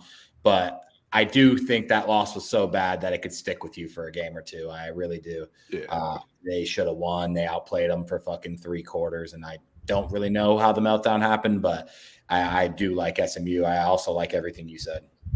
I'll say this too. I said this about both TCU and UCF. I said that game or their season was a 1-game season. If TCU beats UCF, I was going to buy in for the rest of the season. If UCF beat TCU, I was going to be a little more excited about them for the rest of the season. I think I'm officially on the TCU downslope now, unfortunately. Damn. Okay, just real quick though before we move on, Hoover, in or out on this guy? Oh, very in. Okay, He's really good. He's If really that good. TCU. Yeah, I'm in on Hoover, in on the wide receivers. The O-line's a problem, the run game's a problem, and defensively, the defending of the run game is the problem. Those are the three big issues. Also tweeted that Savion guy is a fucking he's awesome. That receiver. Yeah, if he could catch, that would be great. Oh, he can't catch. Okay, well he looks really cool when he does. He makes ridiculous contested catches, then he drops 3 screen passes. Oh, okay, that sucks. All right, we're in the 6 o'clock slate for the most part. UTEP, Colorado State. Maybe my only thought on this is Colorado State bounced back after getting fucking embarrassed by Colorado. Don't really know anything else about that game. Maybe it could be like Texas Tech beating the shit out of North Texas. Also, they might just be soft. So I'm out. If you guys have any thoughts, just start talking. East Carolina, Liberty, FAU, UConn. That's kind of interesting. FAU, UConn. Nah, I'm not going to think about that one too much. Florida A&M, Troy, Toledo, West. Hate Troy. Hate Troy. Oh, you hate Troy. You hate Troy, but you told me not to take Iowa minus 22 against them. Thank you, because that would have lost. Sam Houston, Western. Toledo, Western Kentucky. We're talking about that. Okay, let's talk Toledo, Western Kentucky. What are we talking about? Telling me this isn't a good letdown spot? For Toledo at Mississippi State, 41-17 in Western Kentucky. I understand if you want to say that Mississippi State isn't that good, but beating an SEC opponent 41-17 when you're Toledo is fucking incredible. Now they're 2.5-point favorites against Western Kentucky, who hasn't done anything special, got absolutely housed by Alabama, which is what you expect. Who wants Western Kentucky here? Who would take Western Kentucky here? I think they made a quarterback change too. Western Kentucky did, if I'm not mistaken. For this game or before the last game? I believe it's for this week. Chat can correct me if I'm wrong, but I think TJ Finley got benched and then went back to Veltkamp, I think his name is. Yeah. Is TJ Finley the guy from NC State? No, different guy. He's the guy from Texas State, the big Cam Newton-ish. Oh, yeah. Oh, I was going to say that name sounds familiar, but I can't think of who he is. I don't know how accurate Action Network is, but it says Western Kentucky open minus 1.5. But you know what, though? I don't know if that's money pushing the market or it's a 3-point swing because Toledo just won in the fashion they did, and now they're maybe adjusting the market. So I don't want to look too much into that. 59 up to 62. Both teams just scored a fuck ton of points. That could be a nasty under, 40 plus for each side, or it's just Western Kentucky. Wyoming and North Texas, man, oh man, Wyoming let a lot of people down. I almost pushed that button. I had a grinded fucking Saturday, and I think I had a small profit. So I was like, you know what? I'm just going to go to bed up 0.87 units. I was staring Wyoming down, and then I was just like, I'm just out. Steak, I wanted the under, and you were like, that makes a lot of sense. Kind of maybe like the Michigan USC game. You said it makes a lot of sense. It was 40.5, and then I think it ended 42. So save me a unit there. Thank you.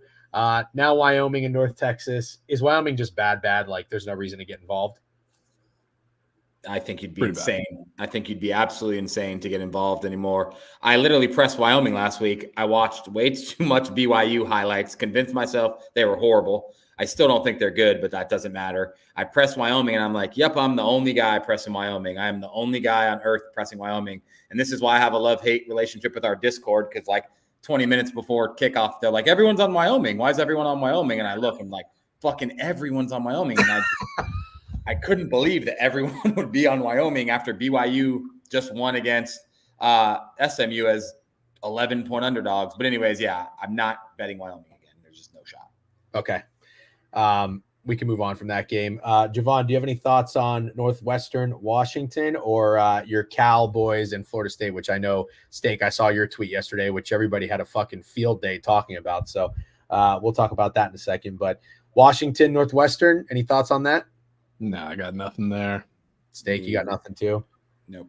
Okay. Tulsa, Louisiana Tech, I forgot about them. I don't know if that's worth mentioning at all. All right, we can get down to brass tacks, California and Florida State. My only problem with Cal here is it's pretty tough that they already traveled pretty far with a game against Auburn. Then they went back to California. Now they're going back to Tallahassee. I don't know if FSU is making a quarterback change. I don't know what the fuck they're doing. Like, they have to win a game, but I don't have the balls to do it. I'm not going to get contrarian. I'm not going to fade Cal. But Jovan, you know Cal pretty well. Are they winning this game, or is this probably a letdown in some way, shape, or form? I've been fighting it for days, but I've officially come to terms with the fact that FSU is winning this game. I was praying that they got one last week with Memphis because I knew that this was coming and I was scared of it. I hate to travel as much as I play into it with like the Miami game that's in 2 weeks. They just went to Auburn, back home, play San Diego State. Now they're going back to FSU. The thing you can argue about DJU and the offense not winning the game all they want. The FSU defense is still good. The Cal offensive line is missing guys. They're going to be in the backfield all game. Jaden Knott's banged up. I assume he's going to play. He didn't play last week's, but they're saving him for this week. But they have a lot of injuries. The offense has been pretty vanilla. I feel like they're going to really struggle to score this game. So as much as I hate to say it, I do think it is finally FSU. Fuck. Bobby Berg, what's odds status? You said that he's banged up, so I guess we're not injury experts. Steak, you're gonna agree.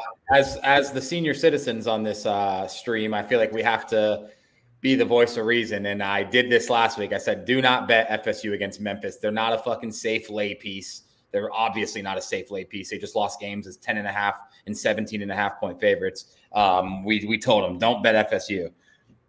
I agree with what Jovan said. FSU is probably winning this game, but I have to say, if your betting style leads you to bet FSU on Saturday, I do believe you'll probably end up losing more bets that way than winning them. That's just how I feel. For sure. FSU is so bad. And I don't know how Vegas can keep making them favorites against a Cal team that's overachieving, but they were also 14.5 point underdogs against Auburn. Right. I don't know, but I'm not touching. I mean, as much as I like FSU, or as much as I don't want to like FSU, I think the under is a great play too. Those 44.5s have been at least my pretty key number for betting unders in college football lately. And this, I can't see how Cal scores more than twice in this game.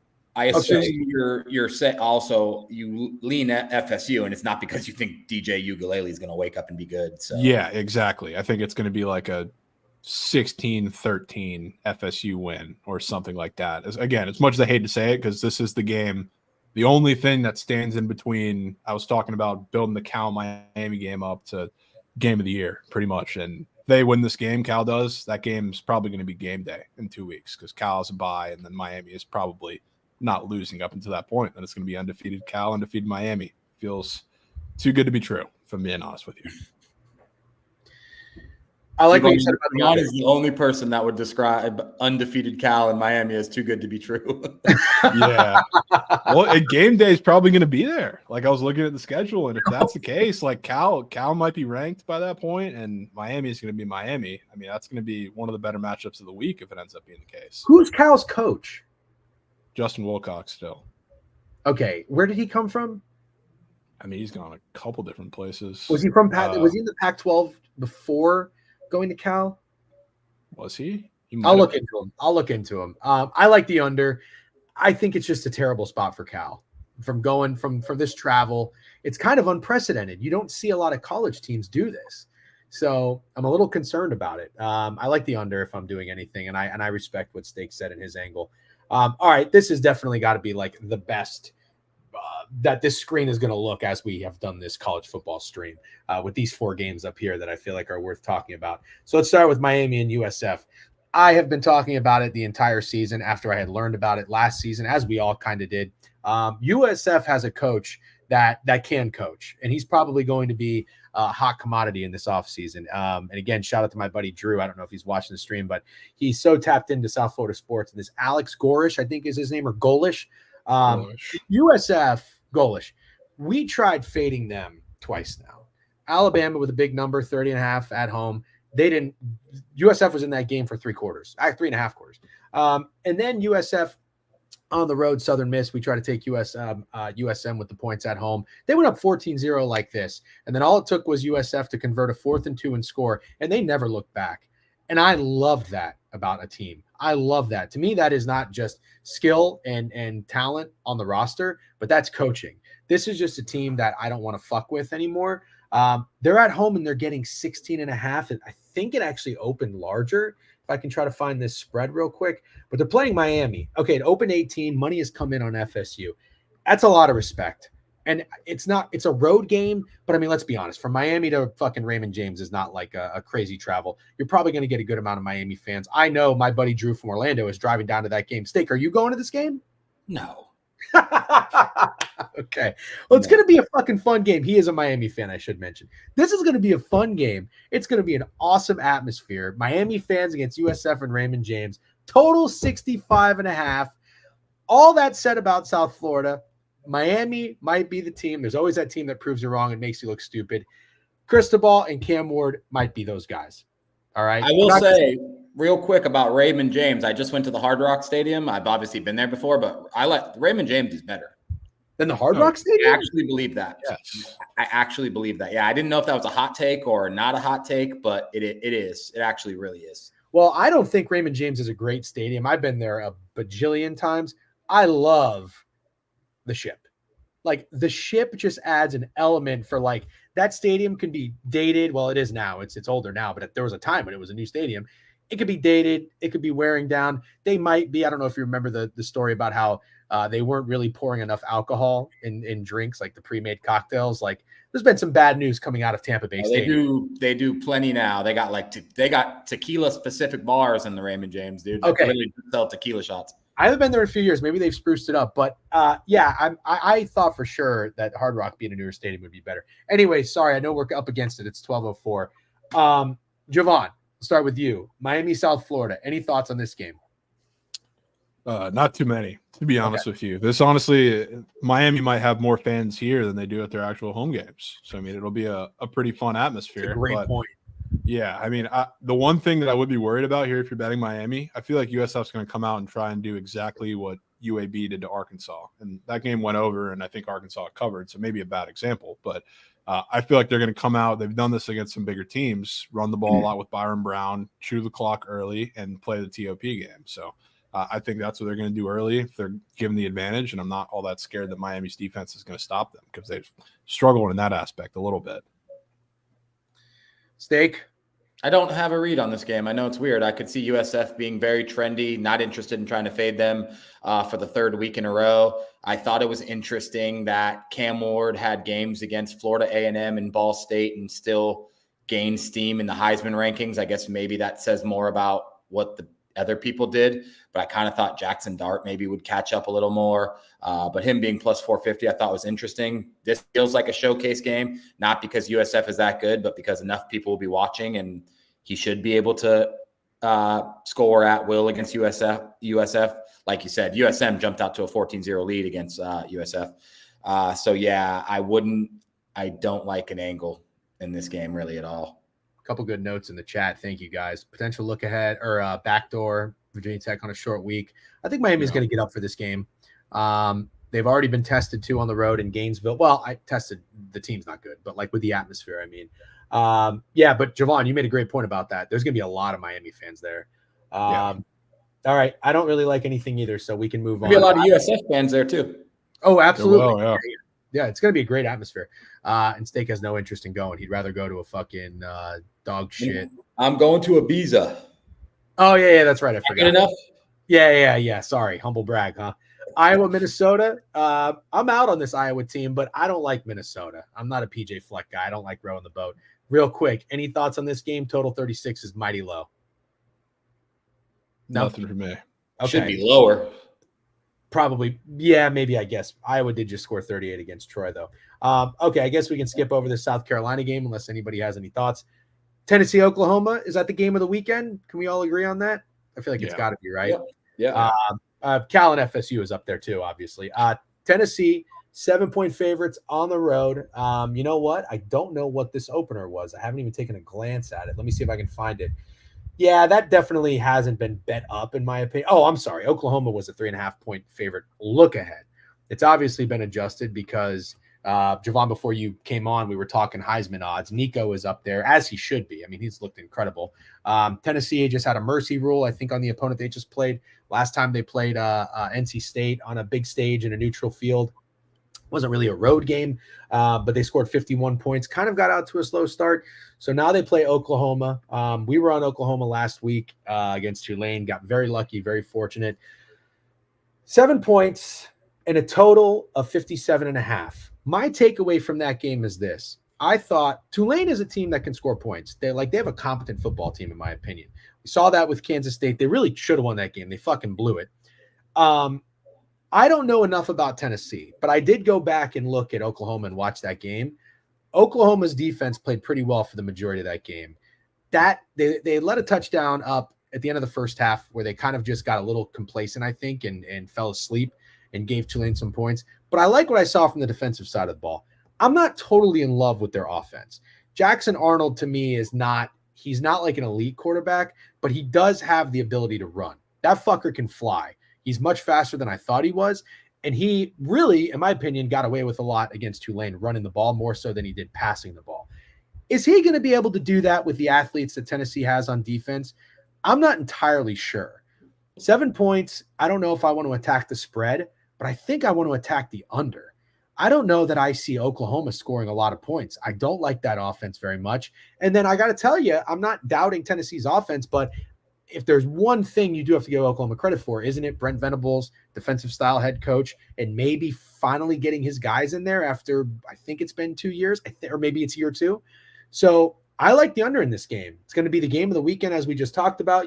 Obviously, public bettors always like betting it over. So maybe there's an element to contrarian. Maybe it's square. I don't know. I like the under in this game. It might be my best bet of the week. Steak, what are your thoughts? Absolutely love it. I'm glad you said it. Why would the Oklahoma-Tennessee game have the same total as the Mississippi State-Florida game? Everyone's going to take the over. It's a funny way to look at it. Everyone's going to take the over here.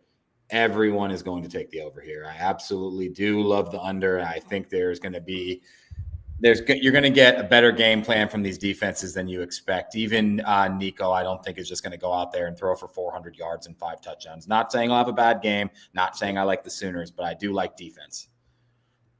Jovan? I'll say this. There's not a single person from a coaching perspective in this world that knows Josh Heupel more than Brent Venables. He was the DC at Oklahoma when Heupel was the quarterback of that team, and then they eventually ended up being on the same staff, I believe under Stoops, for the longest time. Heupel has talked long about how Venables is a big mentor to him. He's helped him further his scheme before he eventually took this job. So if you want to talk about somebody being ready for what Josh Heupel is going to throw on, that offense is fantastic. I kind of came into this game expecting it to be I'm going to stay off and leave it. Tennessee's offense, even if they struggle for a little bit. I don't know if Jackson Arnold on the offense for Oklahoma can hang with them, but you know what this reminds me of, DeGen? Game plan-wise, I think we're going to get a Todd Bowles versus the Lions performance. That's what I think we're going to see from Brent Venables. He's going to throw the kitchen sink at Nico, who is playing. I think this is his first true road test environment. That's kind of what I was setting up. Yeah, they played a neutral, but not a road game.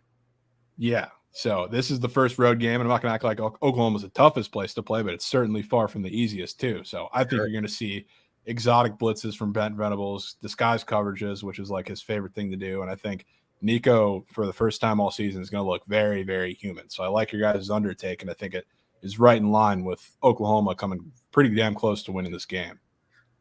Wow. I think that was a fucking trifecta right there. And Jovan is on to something. Welcome to the SEC OU. Yep. Jovan knows ball. I like that angle. Damn, what a great comparison. I saw Steak's eyes light up. We love a good comparison. I love everything he just said. That was the W of the stream, I think. Yeah, I'm going to probably have to clip that. All right, there it is, official play. I don't know if it'll be a best bet, but if it is, I'm going to say it's maybe a collab on that one. All right, we can keep moving. By the way, Jovan, I see it's 12:11. I know you've got behind the lines at 12:30. Feel free to hop off whenever you need to. Gotcha. And the rest of the slate is almost done here. We're getting into the 8 p.m. We'll just kind of fly through it and wrap up. But I do want to see if there's any points to be taken because there are some games worth mentioning. Texas A&M 23. I don't know if that looks short, but you're telling me Weigman's hurt. Big win on the road in Florida. Steak, you got anything on that? I see you kind of nodding your head. No? No, Okay. Bowling Green hung in there with Penn State, as we mentioned before. So I could see maybe people trying to get cute and taking them, but I don't like anything. Okay. Ole Miss 35. I'm done fading Ole Miss. I think I'm just good. I'll wait and see them play some real competition. Holy fuck, what a start to the season for Ole Miss. Baylor, Colorado is an interesting spread. Maybe we should talk about this game for a second. Jovan, I feel like you know Colorado pretty well. That was a pretty good win for them on the road. I know they were a touchdown favorite, but still, I mean, they blew out Colorado State. Might be more about them, less about Colorado. But Baylor, underdog here. Is this the right number? Is the right team favored? Do you guys have any thoughts? Yeah, I feel like Colorado should be favored by more here, to be honest with you. I think the line's pretty telling with them at home. Especially because Baylor may or may not be without their starting quarterback. He didn't play last week. He's questionable coming into this week. Not that I think it's that much of a drop-off, but Baylor, I feel like their defensive line is going to make things really, really tough for Colorado. They're really good in the run game, really good at pass rushing. So, like, Shadur is going to be in hell. Colorado already can't run the ball. They're not going to be able to in this game. So add all onto the fact that I talked about this, I think, before the season. Jake Spavital is the OC for Baylor, and he used to be in the Pac-12 for quite a few years. So he's seen Colorado. And granted, like, they didn't play him last year because he was at Cal, but it's a general scheme that he's pretty familiar with. So I think it's Baylor personally. Wow. Steak, any thoughts? I don't bet Colorado games.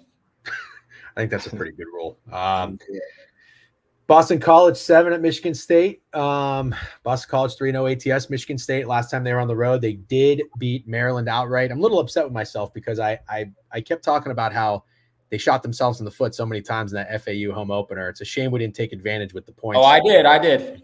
You did? You took Michigan State? Yeah, you did do it too. Yep. No, I know. I got scared off because the quarterback just pissed me off so much. But anyways, they're getting points again. Do you think they might be a little trendy here after they won outright as a 9.5-point favorite or dog against Maryland?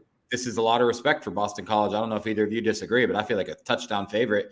I understand team with the 4.5 win total, not expected a lot, but I don't think too much was expected of BC either. And I think 7's a lot of respect, honestly. Yeah, I agree. Jovan, no real thoughts.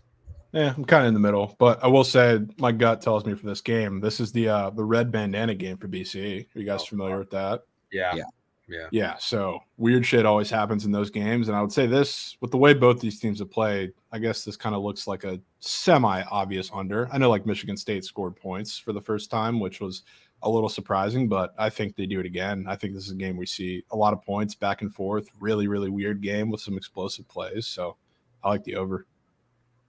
Don't hate that. Total at 46. All right, a couple more games, gentlemen, then we can wrap it up. But I want to end it with Kansas State BYU. But before that, there is a Purdue Oregon State line that I do find to be a little bit interesting. Oregon State 4.5-point favorites. They got their ass kicked against Oregon. That is kind of tough, though, after, the following week, whoever you're playing, a team like Purdue, who also got their ass kicked by Notre Dame. You'd probably think that people would be taking Oregon State here. Home team, not a super big spread. Maybe it's a little short. Maybe it should be higher. Maybe it's just right. Maybe it's Mama Bear's porch. I don't know. But my takeaway from watching that Purdue game is this. It definitely was a terrible time to play Notre Dame after that loss to Northern Illinois. So I'm not gonna write off Purdue that much. However, I did rant about them. We did a Spaces, and they are on my fade list because I think that coach for Purdue might not be very good. I need to do a little bit more digging and see how I feel about this and if there's anything to be had with Oregon State here. But Hudson Card, the quarterback from Texas that is with Purdue, is not very good. And he played the starters, though, the entire game. So the one thing is I thought it was a stupid decision to, risk injury to them when you're down by 50 points. But at the same time, maybe he's somebody who's going to give them reps. You're going to emphasize it in practice. Maybe there's a bounce back with Purdue when nobody wants him now. I don't know. I can see this from all angles, but I'm trying to see if there is the right angle to lean into this game. Oregon State minus 4.5 at home in Purdue. Steak, any thoughts? Didn't somebody beat the shit out of Oregon State last week? Oregon. Oh, yeah, exactly. Yeah. No, I wouldn't touch that game. Okay. Jovan, anything? Nothing for me there. I do got to hop off, but I'll give quick Kansas State BYU thoughts. Please do. I think Kansas State's offense struggles mightily. And as much as I'm a fan or not a fan of Kansas State. I took them last week when everybody wanted to fade them with Arizona, which was it was more of a fade of Arizona than everything. But BYU's defense is tough, and but if you can stop the run against Kansas State, there's nothing really Avery Johnson can do because he's a Wildcat quarterback. He can't throw the ball. So, I mean, this game, as obvious as it could seem, because it is BYU at home and nobody, I guess, really likes Kansas State coming off of a performance where everybody faded them. I feel like this game screams under and BYU maybe pulling the upset that everybody thought Arizona was going to last week. I actually love the underlook. I did get eyes on BYU. And their defense, I watched them play SMU. I didn't watch them play Wyoming. Their defense is fucking awesome. Yeah. So yeah, I'm with you. I could be down for that. Jovan, I'll let you go, man. Thank you very much for hopping on. Yeah. That was awesome. And we'll send you everyone over to Behind the Lines here in about 12 minutes. For sure. Appreciate it. All right. W's, Jovan, man. Thank you. Steak, thoughts on Kansas State? You sniffed Kansas State out as well in that game. I think we were kind of all on them. I got cute with the first half, a little bit of a sweat. Full game was easy. Total 48 here. Thoughts on BYU, Kansas State? Kansas State is now a 6.5-point favorite on the road. I'm a Kansas State backer. Everybody knows that. Obviously, Avery Johnson is not going to win the Heisman. Jovan already mentioned it. He can't really throw. So that's not happening. But I was really, really pleasantly surprised by how the defense played in that game. Only allowing 7 to that quarterback and that wide receiver is actually pretty amazing, especially when you got torched by Tulane the week before. I really liked how they played, and I do not like if Jovan thinks BYU could pull the upset, it's going to have to be like 13-10 because I do not think BYU is scoring more than 14 points in this game. I honestly don't. I don't like BYU. I'll be honest. I still like Kansas State, but sorry, I was reading a comment that confused me. But yeah, I'm not going to bet Kansas State either. I'll use your famous quote that I'm already invested. Wow, look at you. Sometimes, though, it makes so much sense, don't you think? If you don't like a side that much in a game, yes, it makes perfect sense. But really, I'm just trying to piss off Boston Sports Dork. What's up, Chewy? Hey, Chewy, what's up? Okay. All right. I feel like that's pretty good. Were there any other games, Fresno State, New Mexico, Boise State, that you wanted to touch on, or do you think we should probably wrap it up? No, I don't really think so. I mean, I think that we made the most of this week 4 slate. I think we got some good takeaways. What would you say? I'm going to run through the board real quick, Steak, and then you can hop off and I'll end it. And if you want to start from the top, I'll tell you what I'll definitely be playing. Okay, let's go from the top. So Thursday, we like South Alabama team total under maybe or an under in the game. Yep, that's a lean. I'm probably going to get there with Stanford and Syracuse under, and I'm definitely going to get there with San Jose State plus the points. Definitely there with San Jose State. I'm with you. Also, Illinois, Nebraska under is probably going to be my Friday POD. Cool, fun. I like Tulane. Or no, I'm sorry. We like Louisiana. I'm not going to play it. Okay. Yeah. Over Rice Army. I like Rice. Okay. And I know you and Jovan like the over, so that should be mentioned. Okay. Kansas. Heavy lean, absolutely betting Florida, Mississippi State over, and I think I'm absolutely taking James Madison. We didn't talk Marshall House Ed. I don't know if you have anything there. Okay, I don't either. Maybe Cincinnati, maybe not. Not for me. You like Clemson? Yeah, either Clemson or North Carolina State team total under. Okay. We like Ohio. Yep, I like Ohio. That might be an official play in the newsletter. I love Iowa State. I do too. I know I said we should avoid big favorites, but I do really like them.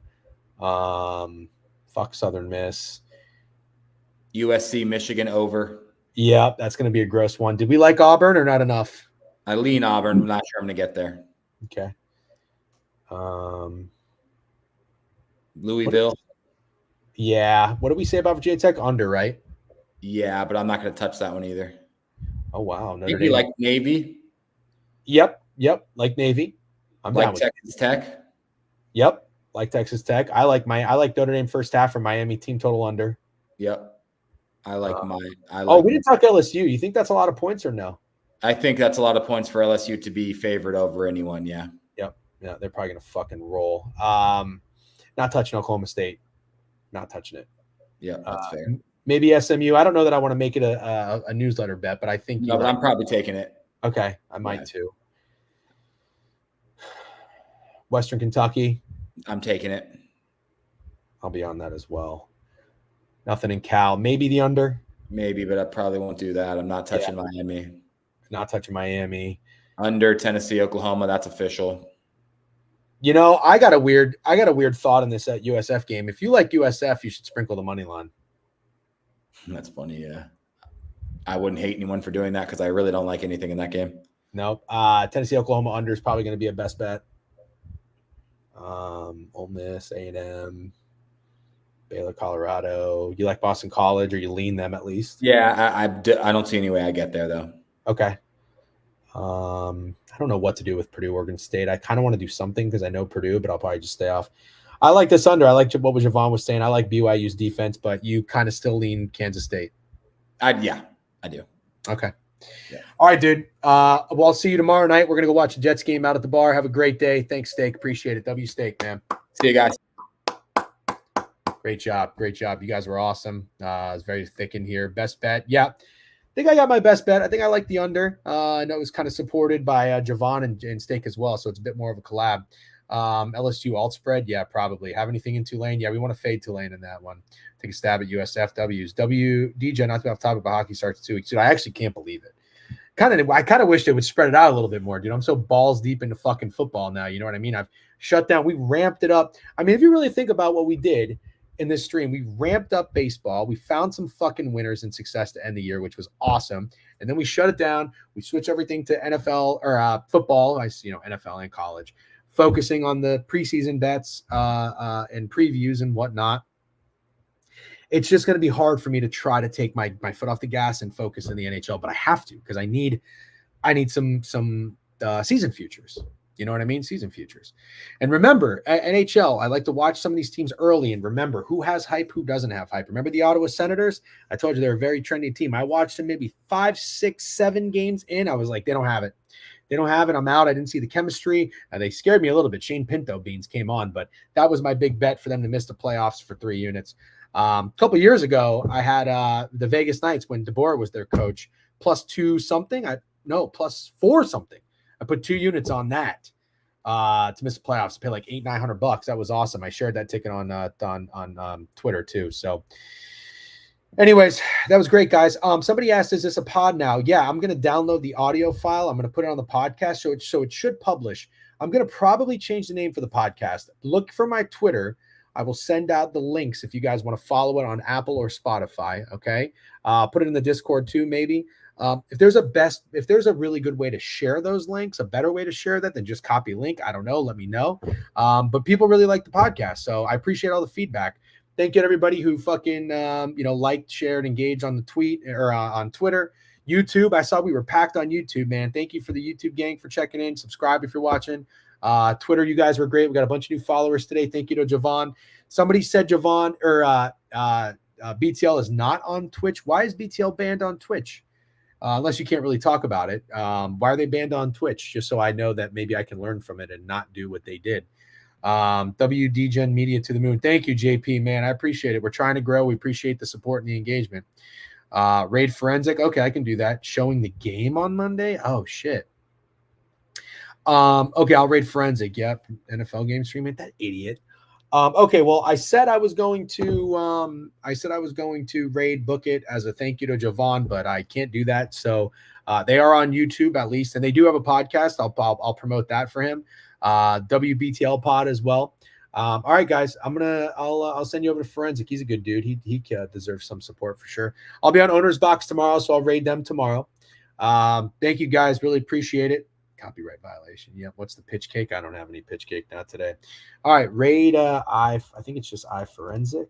Let's see if that works. Oh, no.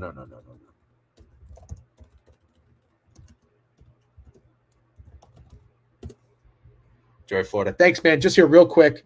Seeing some family. Actually, not even really get a chance to see some family. I'm just picking up my dog. We left my dog here. He had to get surgery. He had something removed from his gum. All went well. And then we left him for when we went to France. So that was great. So picking him up. I'll be back in a couple days to New York.